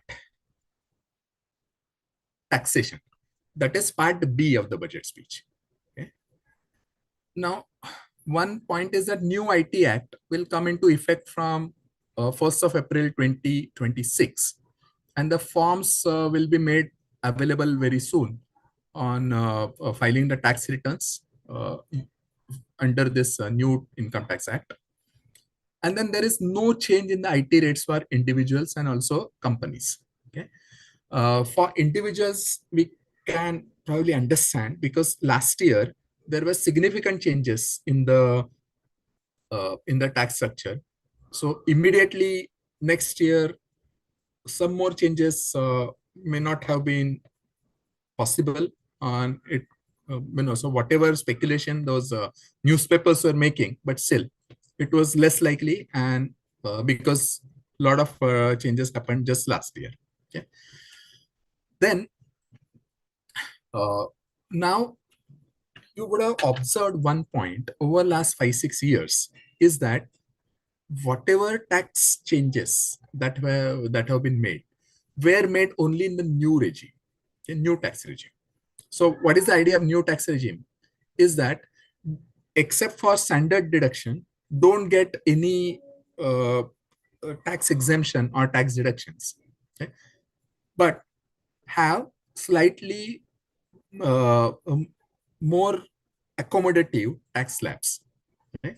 For example, in the old tax regime, the 30% tax is to be paid on income above 10 lakhs, whereas in the new tax regime, that number is 24 lakhs. Right? So the tax slabs have been widened in such a way, and those tax percentage have been accommodated in such a way that even if you don't claim any deduction, any exemption whatsoever, then you can just file the tax return easily and then opt for new tax regime. Whereas in old tax regime, there are some exemptions and deductions that you can claim, such as say section 80C. And then if you have taken education loan, then entire interest component is deducted from tax. And then if you have taken a home loan, then interest up to 2 lakhs per year is tax deductible and things like that. So all these complications are not there in the new tax regime. Yeah, so that's the whole idea. Make tax filing process easier, okay? And without having to worry too much about exemptions and deductions. Now, during last 5-6 years, what has happened is whatever tax cuts or whatever changes in those tax slabs have been made only in the new tax regime, and the old tax regime hasn't been touched at all. So why is it that? So my expectation was that possibly government would just eliminate old tax regime this year, okay? But that did not happen. So over those 5-6 years, more incentives were created for people to move from old tax regime to new tax regime. And then some statistics had come that a majority of people, actually most of the people, opted for new tax regime because of this, because more incentives were created. And after the significant tax cuts last year, I don't think, if at all, anyone has any incentive to stay in the old tax regime. Okay? But still, government has still kept that avenue open. So if you want to file tax return through old tax regime, that is also possible. Okay? Now, one good thing or one welcome step that this government has taken is that, many times this government came up with shock treatment. For example, there's a demonetization. One fine day, suddenly that decision of demonetization was announced. It was a shock treatment. When Article 370 abrogation, it was a shock treatment. Then that Agnivir Yojana, that was also a shock treatment that nobody was expecting, and suddenly something like this comes up. Now, thankfully for this particular point, the government did not give a shock treatment, but waited for 5-6 years and then created good enough incentives for people to move from old tax regime to new tax regime. And and therefore this old tax regime will be eventually completely disbanded. I had expected that to happen this year itself, but that did not happen. So maybe next year or next to next year, let's see. Okay. So whenever that happens, then the cut in tax collected at source, that is PCS on foreign tour packages. So it will be 2%. So earlier it was up 5% up to 7 lakhs and 20% above 7 lakhs. Now, if you book a tour package to say Europe, and if say 4 people in a family are traveling, then obviously it goes above 7 lakhs. So over and above the 7 lakhs, there is additional 20% burden that you have to bear. But now that has been taken down to just 2%. Right? So as a result, foreign tours will be cheaper. Okay? Then this part. Exemption in long-term capital gain tax on sovereign gold bonds only if they are bought when issued and held till maturity. So this is where I have a problem with this particular provision. So let me explain what is meant by those long-term capital gain tax. So if there is any investment product, for example, say shares, or say even real estate for that matter. So let's take example of a share. Okay, so you buy it for 100 rupees, and after say 2 years, you sell it for 120 rupees. So this additional 20 rupees, that the profit of 20 rupees that you have made, is considered income. That is long-term capital gain. So that is called capital gain, and that is taxable. Now, what is long-term and what is short-term? Well, that varies from different investment products. For shares, anything less than 1 year is short-term. Anything more than 1 year is long-term. For real estate, it is, I think, 3 years or 2 years. I'll have to check. But anything less than that is short-term. Anything more than that is long-term. So whatever profit that you make on selling that particular investment product, that is called capital gain, and that you have to pay tax on that. That is called capital gain tax. There are different rates for short-term capital gain tax. There are different rates for long-term capital gain tax. Okay. Now, earlier government used to issue sovereign gold bonds. So the idea of sovereign gold bonds is that say 1 unit is equivalent to 1 gram of gold. So so whatever is the current gold price, you pay that amount and buy that 1 unit of that sovereign gold bond for you. And the maturity time was 8 years. So after 8 years, whatever is the gold price at the time of maturity, you will get that. Okay, so that was the whole idea of sovereign gold bonds. Now, the earlier it was promised that if you hold the sovereign gold bonds till maturity, then you will not have to pay any long-term capital gain tax. So that means if I hold that gold bond for entire 8 years, or if I buy those bonds somewhere in between those 8 years time. So if I buy the gold bond from share market in say 3 years from, and then if I hold that for remaining 5 years time, I hold that gold bond till maturity. In that case, I don't have to pay any capital gains tax. That was a promise made earlier. Okay. On the other hand, if you buy today and sell after say 1 year, while the before maturity, in that case, you have to pay that long-term capital gain tax. But if you hold it till maturity, you don't have to pay any long-term capital gain tax. So that was a promise. That was one of the features of sovereign gold bonds when those bonds were issued. And then suddenly, finance minister announced that this exemption from long-term capital gain tax on sovereign bonds only if you bought those bonds when they were issued and hold till maturity. So that means you have to hold those bonds for entire 8 years period. If you buy it somewhere in between, then you have to pay long-term capital gain tax. So which is in a way, betraying the trust of investors. So it's in a way government is going back on its own words. That earlier they promised something, and then suddenly in this year's budget, uh, finance minister came up with proposal, and that changed that promise. So in my opinion, that shouldn't have been done. It should not be done, because whatever promise government makes, it should stand by that. But that's the way it is. Then another point, gains on share buybacks to be considered capital gain, and long-term capital gain tax is to be charged to the shareholder. So the idea of buyback. So what is buyback? If there is a company, some company like say Hindalco Industries, okay, and if it has some cash with it, what can it do with that additional cash? First of all, it can go for expansion of some facilities and things like that. Even after spending amount on the required expansion, if there is some more cash in their hands, what can they do? They can pay dividends to the shareholders, or they can go for buyback. So what is buyback?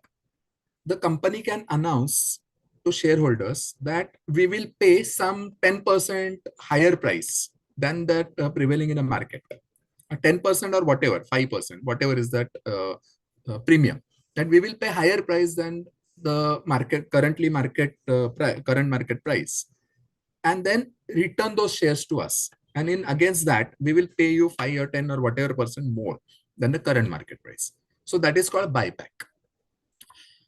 Now, earlier what used to happen was that if I sell my shares back to company, so I avail that buyback from the company, I get some amount which is some 5 or 10% more than the amount than the market price, right? So whatever profit I make on that transaction was not considered capital gain, and I did not have to pay any tax on that, but company had to pay some buyback tax. Now the problem with this arrangement is that the promoters of the company hold substantial stakes in their own company. Okay, so what if the promoters themselves return part of their shareholding to the company? Then promoters themselves will get some amount, and they won't have to pay any tax, but company will have to pay tax. So this is like revenue leakage that was noticed by the government. So what is a proposal? That if you avail share buyback like this, and then whatever profit you make, you made a profit, say you bought it, whenever you bought the share, you bought it for say 100 rupees, and today you are selling it for say 300 rupees back to company. Then the difference of 200 rupees is your capital gain, and they will you will have to pay tax on that. So this is fine. This can be considered a fair proposal, but this proposal on sovereign gold bonds shouldn't have been done, which is a very bad proposal in my opinion. Yeah. Then this budget proposal on STT, that is Securities Transaction Tax. This is most controversial proposal, and actually that was the reason the share market tanked on Sunday. There is a reason to believe that. Okay, so what is STT? What is Securities Transaction Tax? So prior to 2004, share market transactions had long-term capital gains tax, but that was more than 20 years ago. Nowadays everything is linked to PAN, Aadhaar, and all, and it is very easy for the government to track transactions. So if you are a working professional, you would have seen inside your income tax website login, there is something called AIS and TIS. Those taxpayer information statement, and the other one I forgot is annual information statement. Right. So in those statements, all those transactions that you make on share market are listed. So you cannot hide those transactions from the government now. And if there are any capital gains, you have to pay tax on that. So that is now when everything is integrated. You have PAN card, Aadhaar card, everything, and everything is tied with your broker ID, or the broker through which you perform those transactions. So it is difficult to evade those transactions. But more than 20 years ago, it was difficult for the government to track. Okay, so when a particular person bought a share, for how long was that share held, at what price that share was bought, and at what price it was sold, and things like that. Okay. So in 2004, when Manmohan Singh's government came to power, and Chidambaram was the finance minister. So in his the first budget that he presented, he just he just did away with long-term capital gains tax on share market transactions.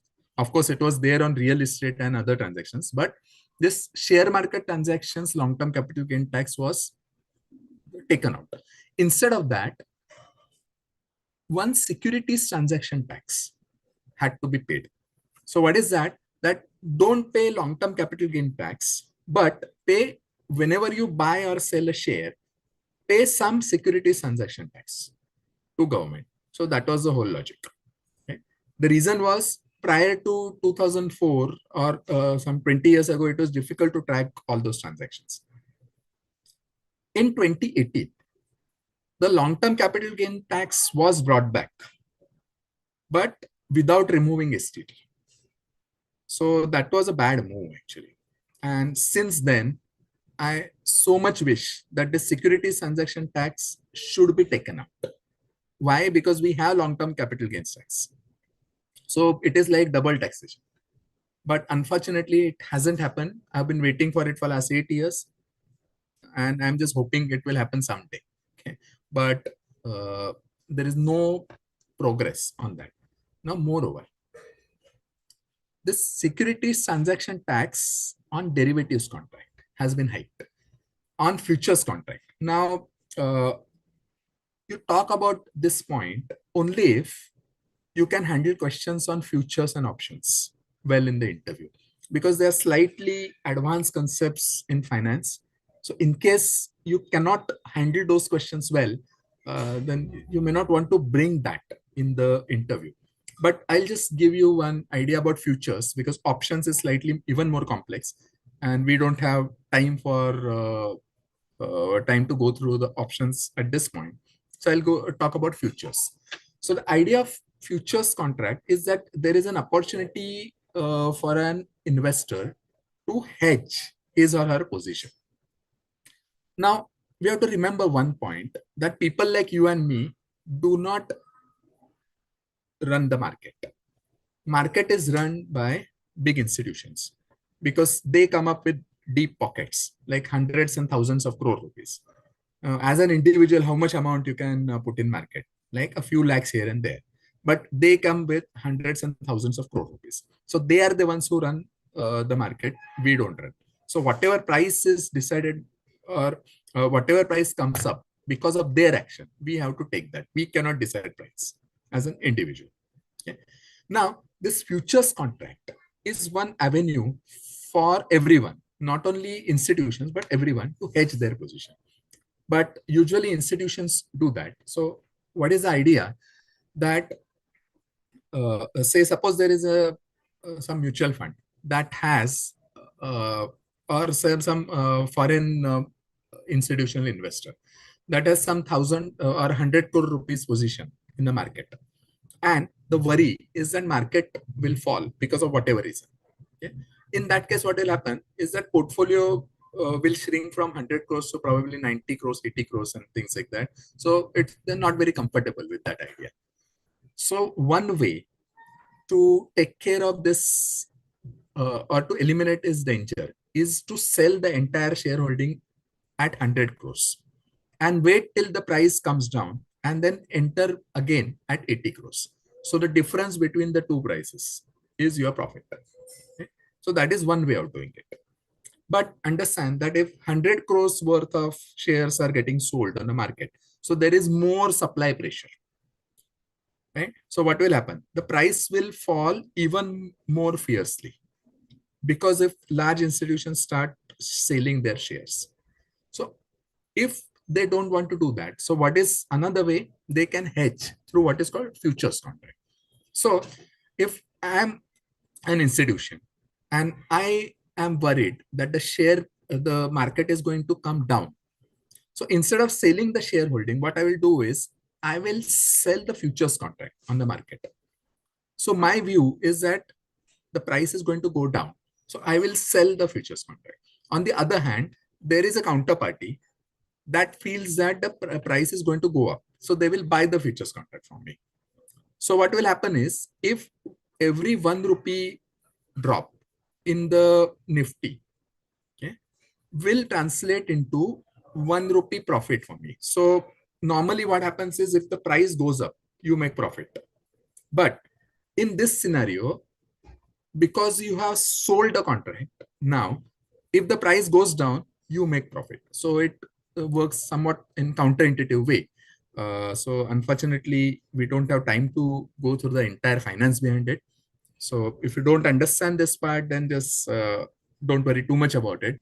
But in case you're from commerce background, if you're a chartered accountant, definitely you can bring this point here. Okay. Or even otherwise, if you have done CFA, level 1, level 2, and things like that, definitely you can bring this point. Now, suppose you sell a Nifty contract at say 25,000. So the STT, that is Securities Transaction Tax, that is earlier it was 0.02%. Now it is getting hiked to 0.05%. So 0.05% of what? So you sell Nifty contract at 25,000 when the Nifty contract at 25,000 here, and 0.5% of that multiplied by 65, that is a lot size. So what is lot size? Well, there is a terminology associated with the futures contract. So as a result, for each lot of Nifty, you will have to pay 812 rupees for just securities transaction tax. By the way, this securities transaction tax is applicable only on selling. It is not on buying. Okay, the futures contract. If you are selling or buying individual shares, it is applicable on both sides. But on futures and options, it is applicable only on selling. Okay, so you have to pay 812 rupees only for securities transaction tax. By the way, what is the amount of brokerage that you have to pay? These days only 40 rupees. If you want to sell first and buy later, you have to pay 40 rupees brokerage. That's it. So government makes at least for 20 times more than the broker when you take position in these kind of contracts. Okay. Now, what is the problem? Earlier, when the securities transaction tax was 0.02%, this it was amount of tax to be paid was 325 per lot of Nifty. Now it is getting hiked to 812. So what is the problem? Yeah. Now suppose your profit is say 100 points in Nifty, that is lot size of 65 multiplied by 100. So your profit is 6,500 rupees, out of which you have to pay 812 as securities transaction tax. So which is like more than 10%. Something like 11-12% of securities transaction tax. Earlier, it was about 5%. So what is the problem? The problem is big institutions will now have less incentive to take positions in the in this derivatives market. Of course, they have to pay this 812 per lot of Nifty. Doesn't mean they will completely go away from the derivatives market, but still, because of higher transaction charges, their incentive to take positions in this futures contract has gone down. So what is the problem? The problem is, just imagine if something like 2020 COVID crisis happens again, or something like 2008 happens again. What happened during that time? The market just fell as if there was no tomorrow, right? So that was when those institutions could hedge their position using this futures contract. Now, if there is less incentive for the institutions to hedge their positions by taking positions in the futures contract, what will happen? If they think that the market is going to fall, more and more institutions will sell their shareholding. What will happen? Those institutions trade in crores and not a few thousand here and there. Okay? So there will be much more selling pressure in the market, and the market will tank even more fiercely than it would otherwise do. Okay? So this is a very bad move in this budget, which personally I did not like. I did not agree, but that's the way it is. Very bad step in this budget. Okay. Now, what is the problem? Now, just refer to those sessions, recorded sessions on finance that I took, and in the session on equity, I also discussed what is called primary market and secondary market. So what is primary market? Primary market is when the businesses get listed in the market for the first time through an IPO. So IPO listing is a primary market, and whatever trade happens after that that is called secondary market. Now, many people say that secondary market does not add any value to the economy, and only primary market does. But so whenever you hear something like this, then at the back of your mind, know that the person who is talking all this does not know what he's talking about. Now, why do I say that secondary market is important? Because first of all, primary market is important. I don't think there is anyone who disputes that, because if there are businesses and they want to raise money from people through share market, then IPO is the route when they can do that. So primary market is very, very important, no doubt about it. But why is secondary market important? See, because if I want to invest in any company's IPO, then I'm not possibly not going to stay there forever, right? So what if I want to sell those shares to somebody else and get my money back and just go home? That opportunity should be available, and that is done in the secondary market. Because if that secondary market did not exist, if you invest in an IPO once and sit there, you can do nothing about it, then who would be willing to invest in an IPO, right? So there has to be an exit route. So that exit route is presented in the secondary market. So that is why secondary market is important. And I go to the extent of saying that you cannot have a robust primary market without a robust secondary market. Okay? And that's a fact. Then this derivatives market, futures and options, is tertiary market. So why is this important? Because in the absence of this hedging mechanism through derivatives market, those large institutions will be forced to sell their shareholding when the market is likely to come down. And that would create, because of the numbers in which they sell their shares, it will create too much of selling pressure in the market, and the market will tank even more. So what is the problem? When the market is down, if you are a businessman, you're a business person, and if you want to list your company in the market and raise money from the share market, you will get less amount. So as a business, it is counterproductive for you as well. Okay. So that is a problem. So definitely, in my opinion, this is a retrograde step. Government shouldn't have done that. Okay. So this is a verdict from my side. There are some pluses, some minuses. Emphasis on infrastructure is plus, provided quality and environmental concerns are addressed. No change in tax rates as expected. And then STT hike, securities transaction tax hike on futures and options. Now, by the way, there is a transaction hike on options as well, but it is relatively less hurting, from 0.1% to 0.15%. But for futures, it can create a problem. So it can be a dampener to share market institutions. And then change of treatment on sovereign gold bonds midway does not reflect well. It's like government is going back on its own promise, which they shouldn't have done. And government possibly wants to phase out the old tax regime, but there was no mention of phasing out old tax regime in this year's budget. But let's see if it happens next year. So what happens next? So this budget has been presented.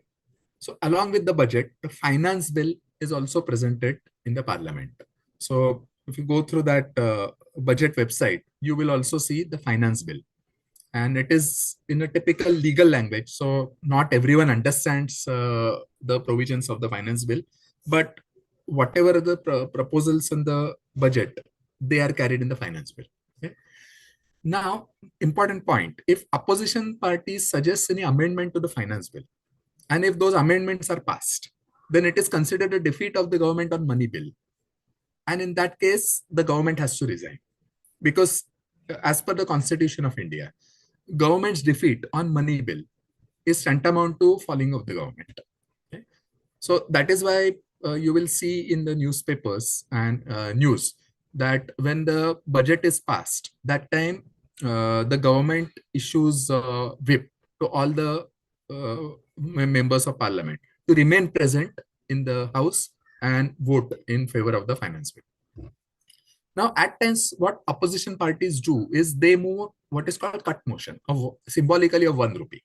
So, what is cut motion? If government is spending some 1,000 crore rupees on a particular uh, sector or particular cause, and then if opposition parties feel that you are not spending enough or you are spending too much, then they move amendment, and that is called cut motion. So symbolically, that cut motion is only 1 rupee. So you spend 1 rupee less or you spend 1 rupee more. It is symbolic. Why? Because that cut motion is debated in the parliament, and whatever points the opposition parties want to raise, there is an opportunity to raise those points. But even if this cut motion is accepted, the government falls. Now, there hasn't been any single instance of central government falling because of cut motion, but it happened in state of Jharkhand in 2003, when Babulal Marandi's government fell because of this cut motion. Okay?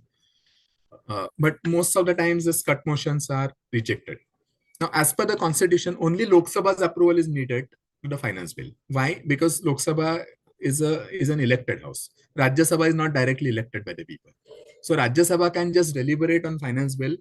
They just go on debating for 14 days. And even if Rajya Sabha rejects the finance bill or does not pass it, nothing happens. Only Lok Sabha's approval is what is needed. And after the finance bill is passed by Lok Sabha, it will be sent to the president for a signature. And after president signs on it, the finance bill will be notified in the Gazette of India, and it will come into effect on 1st of April 2026. Now, one last point is that in the says on 1st of April, this finance or this budget will come into implementation.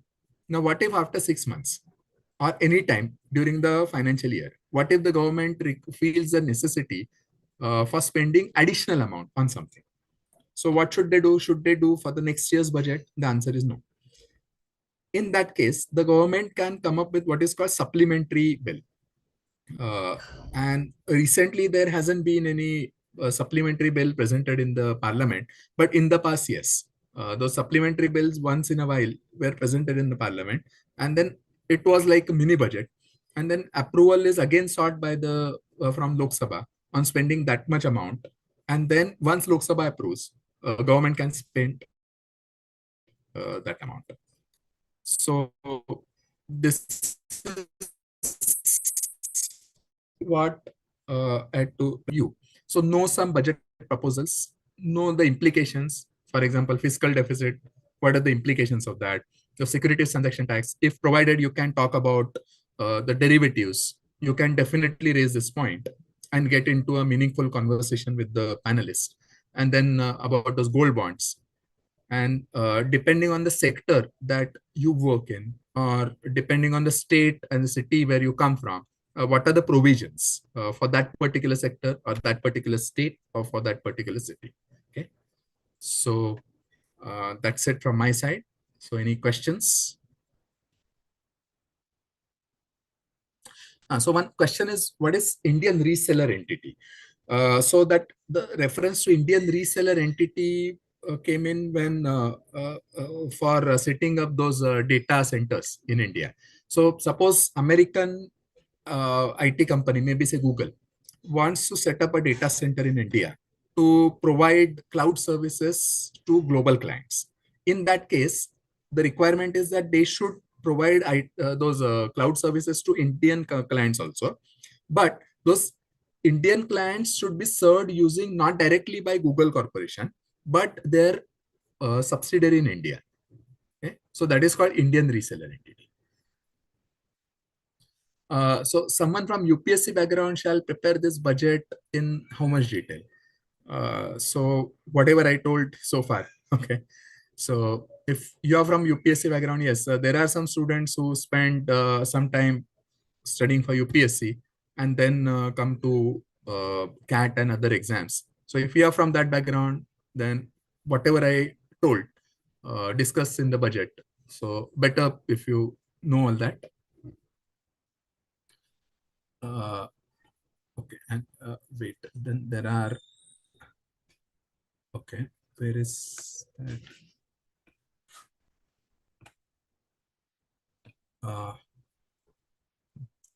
Uh, so one question is it a good thing that FD interest rates have fallen to 6.6%?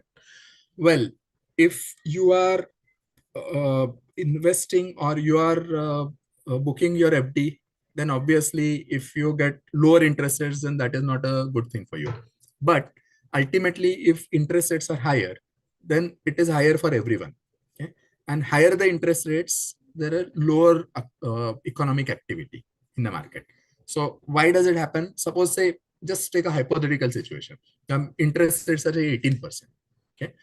And if I'm running a business and I'm earning 20% profit, out of which I have to pay 18%, okay, then effectively I will get only 2% profit. Okay? So at the back of my mind, I'll think that should I take so much headache? Because running a business is a big task and taking so much headache. So should I really do that for just 2%? Probably not worth. Okay? So I'll be less tempted to go for expanding my business. If I just have an idea and I have not yet started my business, then I would be less willing to start my business. So if the businesses are not expanding, if the businesses and new businesses not starting, then obviously it is not a good thing for the economy as well. Okay. So FD interest rates coming down is bad if you want to book your FD and if you want to live on the income of that FD. But from the broader perspective of the economy, interest rates falling is large. It's good. Now, refer to the sessions on economics, wherein I have discussed this point, that what happens when interest rates fall and interest rates rise. And next question. Do you have to keep in mind all these details? No. At the beginning, I made it very clear what is the expectation from you. Know some key proposals that you can talk about.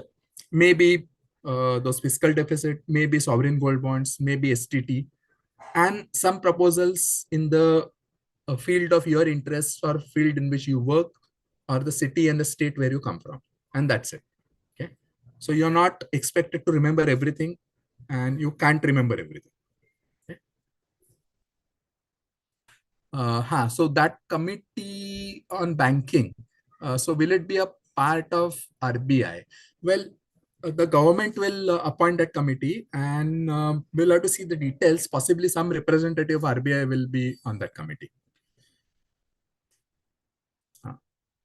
And then one interesting question coming in is that can companies set a cap on how much someone can buy and hence prevent a hostile takeover? Well, that cannot be done. Why? The reason is if I am a promoter of a company and I hold say 30% shareholding in my company, and what happens to those remaining 70% shares? They are sitting either in the books of some institution or held by some individuals. Right? And where is that transaction held?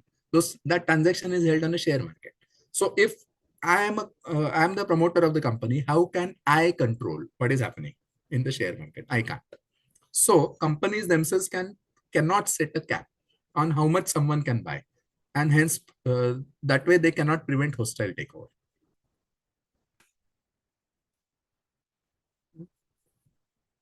Uh, uh, then my JAP interview is on 21st Feb. Will I be asked questions on the budget? Slightly less probability, but it's always good to know. No? So if your interview is immediately in the next week, then or in the coming week, probably you can expect questions because that is fresh in the memory. And thanks to Donald Trump, I'm sure he will come up with some or the other theatrics in the interim time, and then you can expect questions on that. But still, it is always better to know.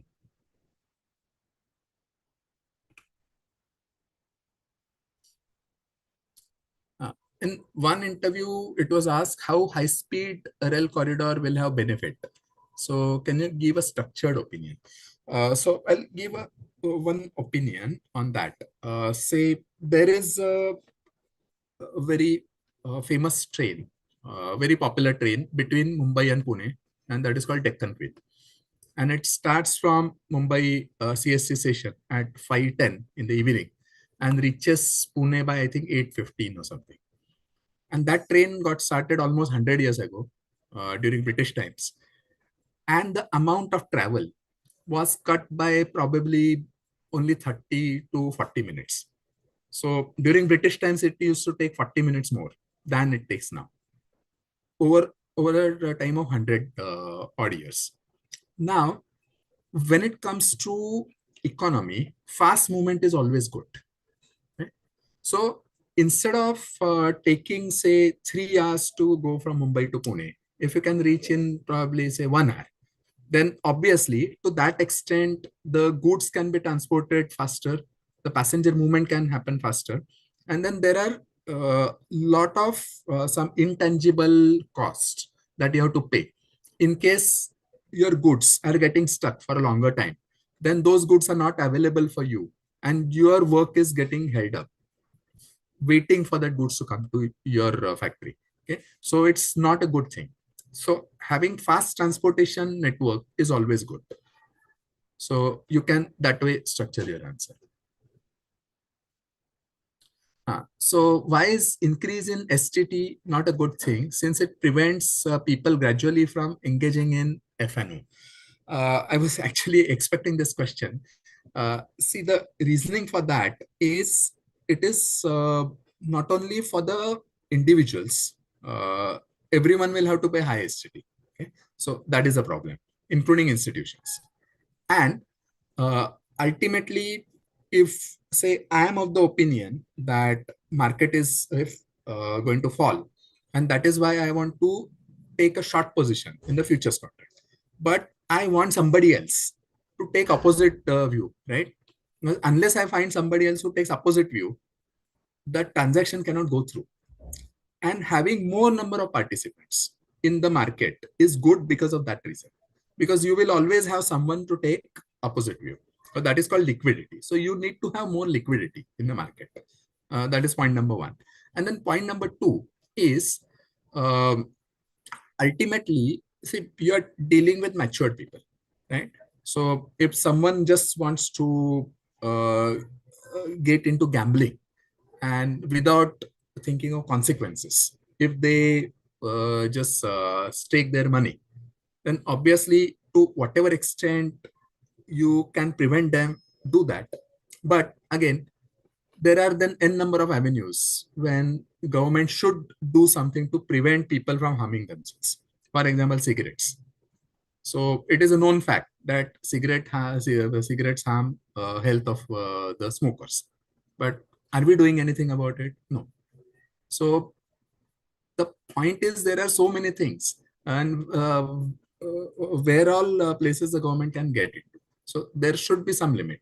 And on the other hand, when it comes to the broader economy as a whole, if this is the reduced liquidity in the derivatives market is going to harm, then it's not a good thing. And next question.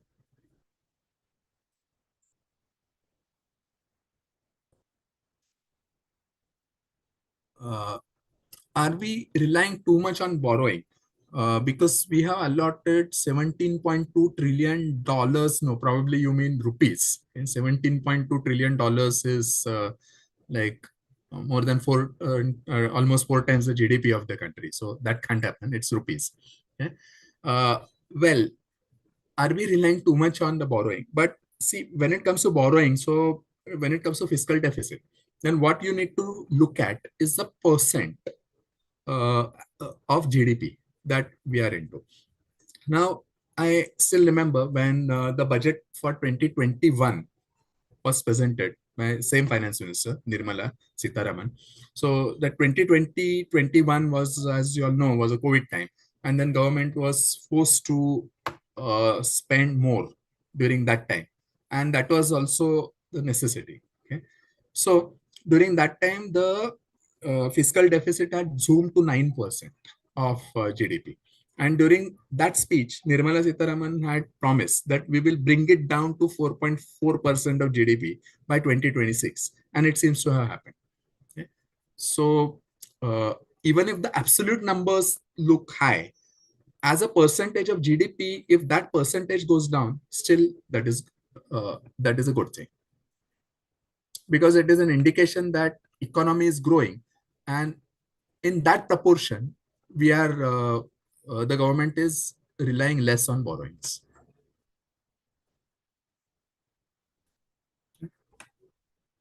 Then, is there any other question? Let me see. Okay, so that's it. So I have answered all the questions that have come in. So is anything else, any question unanswered so far?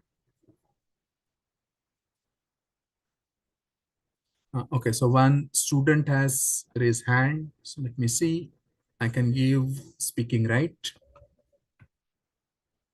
Oh, what was the name of that student who raised hands? Okay, so was it by mistake? Anyway, so what is meant by safe harboring? Yes, I explained this earlier, but let me explain it again. There is something called transfer pricing. So say Oracle India wants to pay to its parent company, Oracle Corporation based out of US, okay, for some licensing on some software or whatever. Okay, so that is called transfer pricing. That is the transaction between the related entities. Now, this transfer pricing is a controversial issue. Why is it a controversial issue? Because at times the tax department raises questions on that, because you have designed the transaction in such a way that you are showing that you are paying more on your books, in your accounting books, so that you show less income, and then you have to pay less taxes. So this transfer pricing can be one avenue for evading taxes. Okay. So uh, at times this transfer pricing gets into controversy with the tax authorities. So what is safe harboring? Safe harboring is a term used wherein a company, whatever transfer pricing the company uses, tax authorities say, okay, we will not dispute that. Now, earlier, this the threshold for this concession given to IT companies was a 300 crores turnover. Now it has been hiked to 2,000 crores. So in a way, it is good.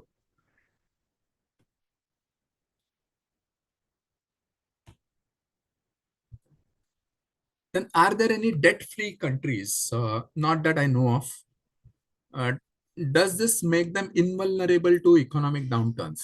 Well, if at all there is any debt-free country, yes, to that extent they will be secure from economic downturns. You know, just apply the simple logic. If someone has, say, home loan, and vis-a-vis someone who doesn't have home loan, in that case, the person who doesn't have home loan is more secure, right? Because even if something goes wrong on job front and things like that, that person is more secure. Yeah, so yeah, you can apply the same logic. Was this a good budget for agricultural sector? Well, specifically, now this is one point that I have observed in the budgets over last 3-4 years, that too many specific details haven't been given. Right? So whatever details about whatever specifics that I discussed about agricultural, the provisions for agriculture, were the ones mentioned in the budget. But that doesn't mean out of some 1 lakh 4,000 or whatever number of crores allocation government has made, doesn't mean these are the only provisions. How to utilize the remaining provision, that decision will be taken by Ministry of Agriculture. And at the moment, we don't know that. Okay.